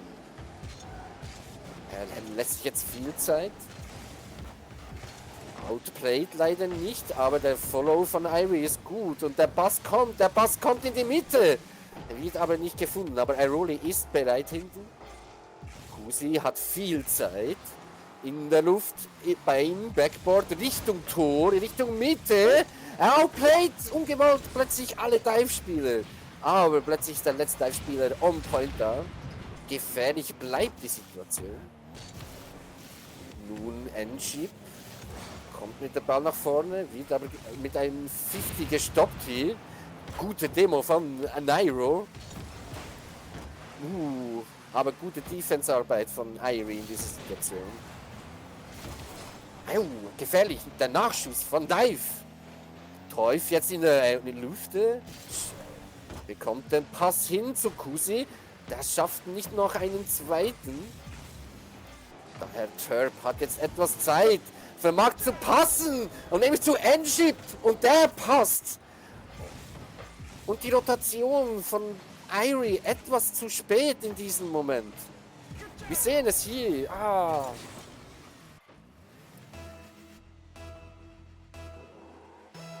So. Dive jetzt in Führung mit 2 Treffern. Und nach wie vor, Dive ist gut daran, den Playoff-Slot hier definitiv zu holen. Und ja, Irie muss jetzt hier nochmal dagegen legen. Vielleicht schaffen sie es das mit diesem Angriff. Er kommt nicht zustande, aber sie bleiben gefährlich. Kusi bleibt in der Luft. Kommt jetzt der Follower. Nein, sie lassen sich Zeit für den Aufbau. Teuf outplayt den ersten Spieler, wird aber gestört und gebammt. Irie schafft es aber auch, den Angriff zu stören von Dive. Irie lässt sich jetzt Zeit. macht einen guten 50, täuft, kann sich den Backport-Pass schnappen und macht ein Solo-Play und hat hier fast den Treffer erzielt. Nichtsdestotrotz eine gute Pressure-Phase nun von Irie. Aber Enschik kann hier wieder gefährlich klären. 4. Treffer. Autsch. Ein blöder Zeitpunkt nun hier, für ihn in Führung zu gehen. Aus Sicht von Irie natürlich. Ja, Irie muss jetzt alles in die Waagschale legen. Sie müssen versuchen, so schnell wie möglich jetzt hier einen Treffer zu erzielen. Danach sieht es im Moment nicht ganz aus. Dive kann sich nach vorne ein bisschen ansetzen. Was schafft jetzt? Guter Pass. Ein wieder guter Schuss. Guter Play von Dive. Wieder ist es Turb, der hier einnetzt. Mit einem guten Pass von Enschip. Ja, stark gemacht. Augeman, jetzt wirklich ein starkes Spiel 5 von Dive. Ich hätte es hier ein bisschen enger erwartet. Noch haben wir 1 Minute zu spielen. Was vermag jetzt Irie hier noch zu leisten? Ein Bump kommt jetzt der nächste Angriff. Nee, Enschip kann wieder gut stören. Jetzt ein möglicher Spielaufbau. Teuf. Kusi bringt den Pass in die Mitte. Wir gestört von Nairo. Teuf wieder am Ball. Bringt den Ball an die Seitenlinie. Und Irie kann einnetzen. Wir haben uns 27 Sekunden. Anschlusstreffer. Fragezeichen. Ei. Es sind eben diese 3 Tore Unterschiede, die wir immer noch haben hier in Game 5. Ein schneller Anschlusstreffer sollte nochmals kommen. Irie, sie sind im Angriff. Teuf versucht, kommt ein Anschluss. Nairo erwischt den Ball, kann etwas klären, kann sich Zeit verschaffen. Guter Schuss und guter Angriff von Irie. Ja, sie versuchen es tatsächlich, aber es läuft ihnen die Zeit davon. Und somit haben wir das Endergebnis auf Safe. Nur noch nicht das genaue Endergebnis. Aber Dive wird hier den Sieg holen. GG's an beide Teams. Aber ein Tor für Irie liegt noch drin. Nein, sie schaffen es nicht. Nach einem Matchpoint konnten sie es leider nicht zu Ende durchziehen. GG's an Dive, aber auch GG's an Irie. Ein starkes Match hier, ein starkes Nachholspiel. Ja, Gratulation an Dive an dieser Stelle. Definitive Qualifikation für die Playoffs haben sie auf sicher. Wie ist natürlich auch hart jetzt für LadiesFirst. Ja, ich denke aber, sie werden trotzdem alles noch versuchen. Auch an Irie, es wird gefährlich, es wird nochmal eng, aber man hat auch alles noch in den eigenen Händen, natürlich im letzten Spieltag. Wir geben jetzt mal eine kurze Pause und wir schauen danach ganz kurz, ob wir das Cat-Finale noch zeigen können.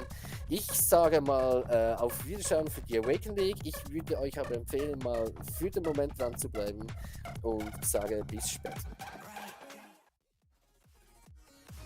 Ja, guten Abend nochmals zurück hier. Also, wir haben leider keinen Interviewgast für heute Abend, deshalb beenden wir den heutigen Abend. Wir sagen Dankeschön für das Zuschauen und unbedingt nicht vergessen, kommenden Sonntag ab 18:30 Uhr die letzte Woche, das heißt Woche 9 von der Awaken League, bevor es dann in die Playoffs geht. Unbedingt einschalten. Noch die letzten Entscheidungen werden bestimmt auch fallen. Ich sage einen schönen Abend und bis nächsten Sonntag. Wir sehen uns.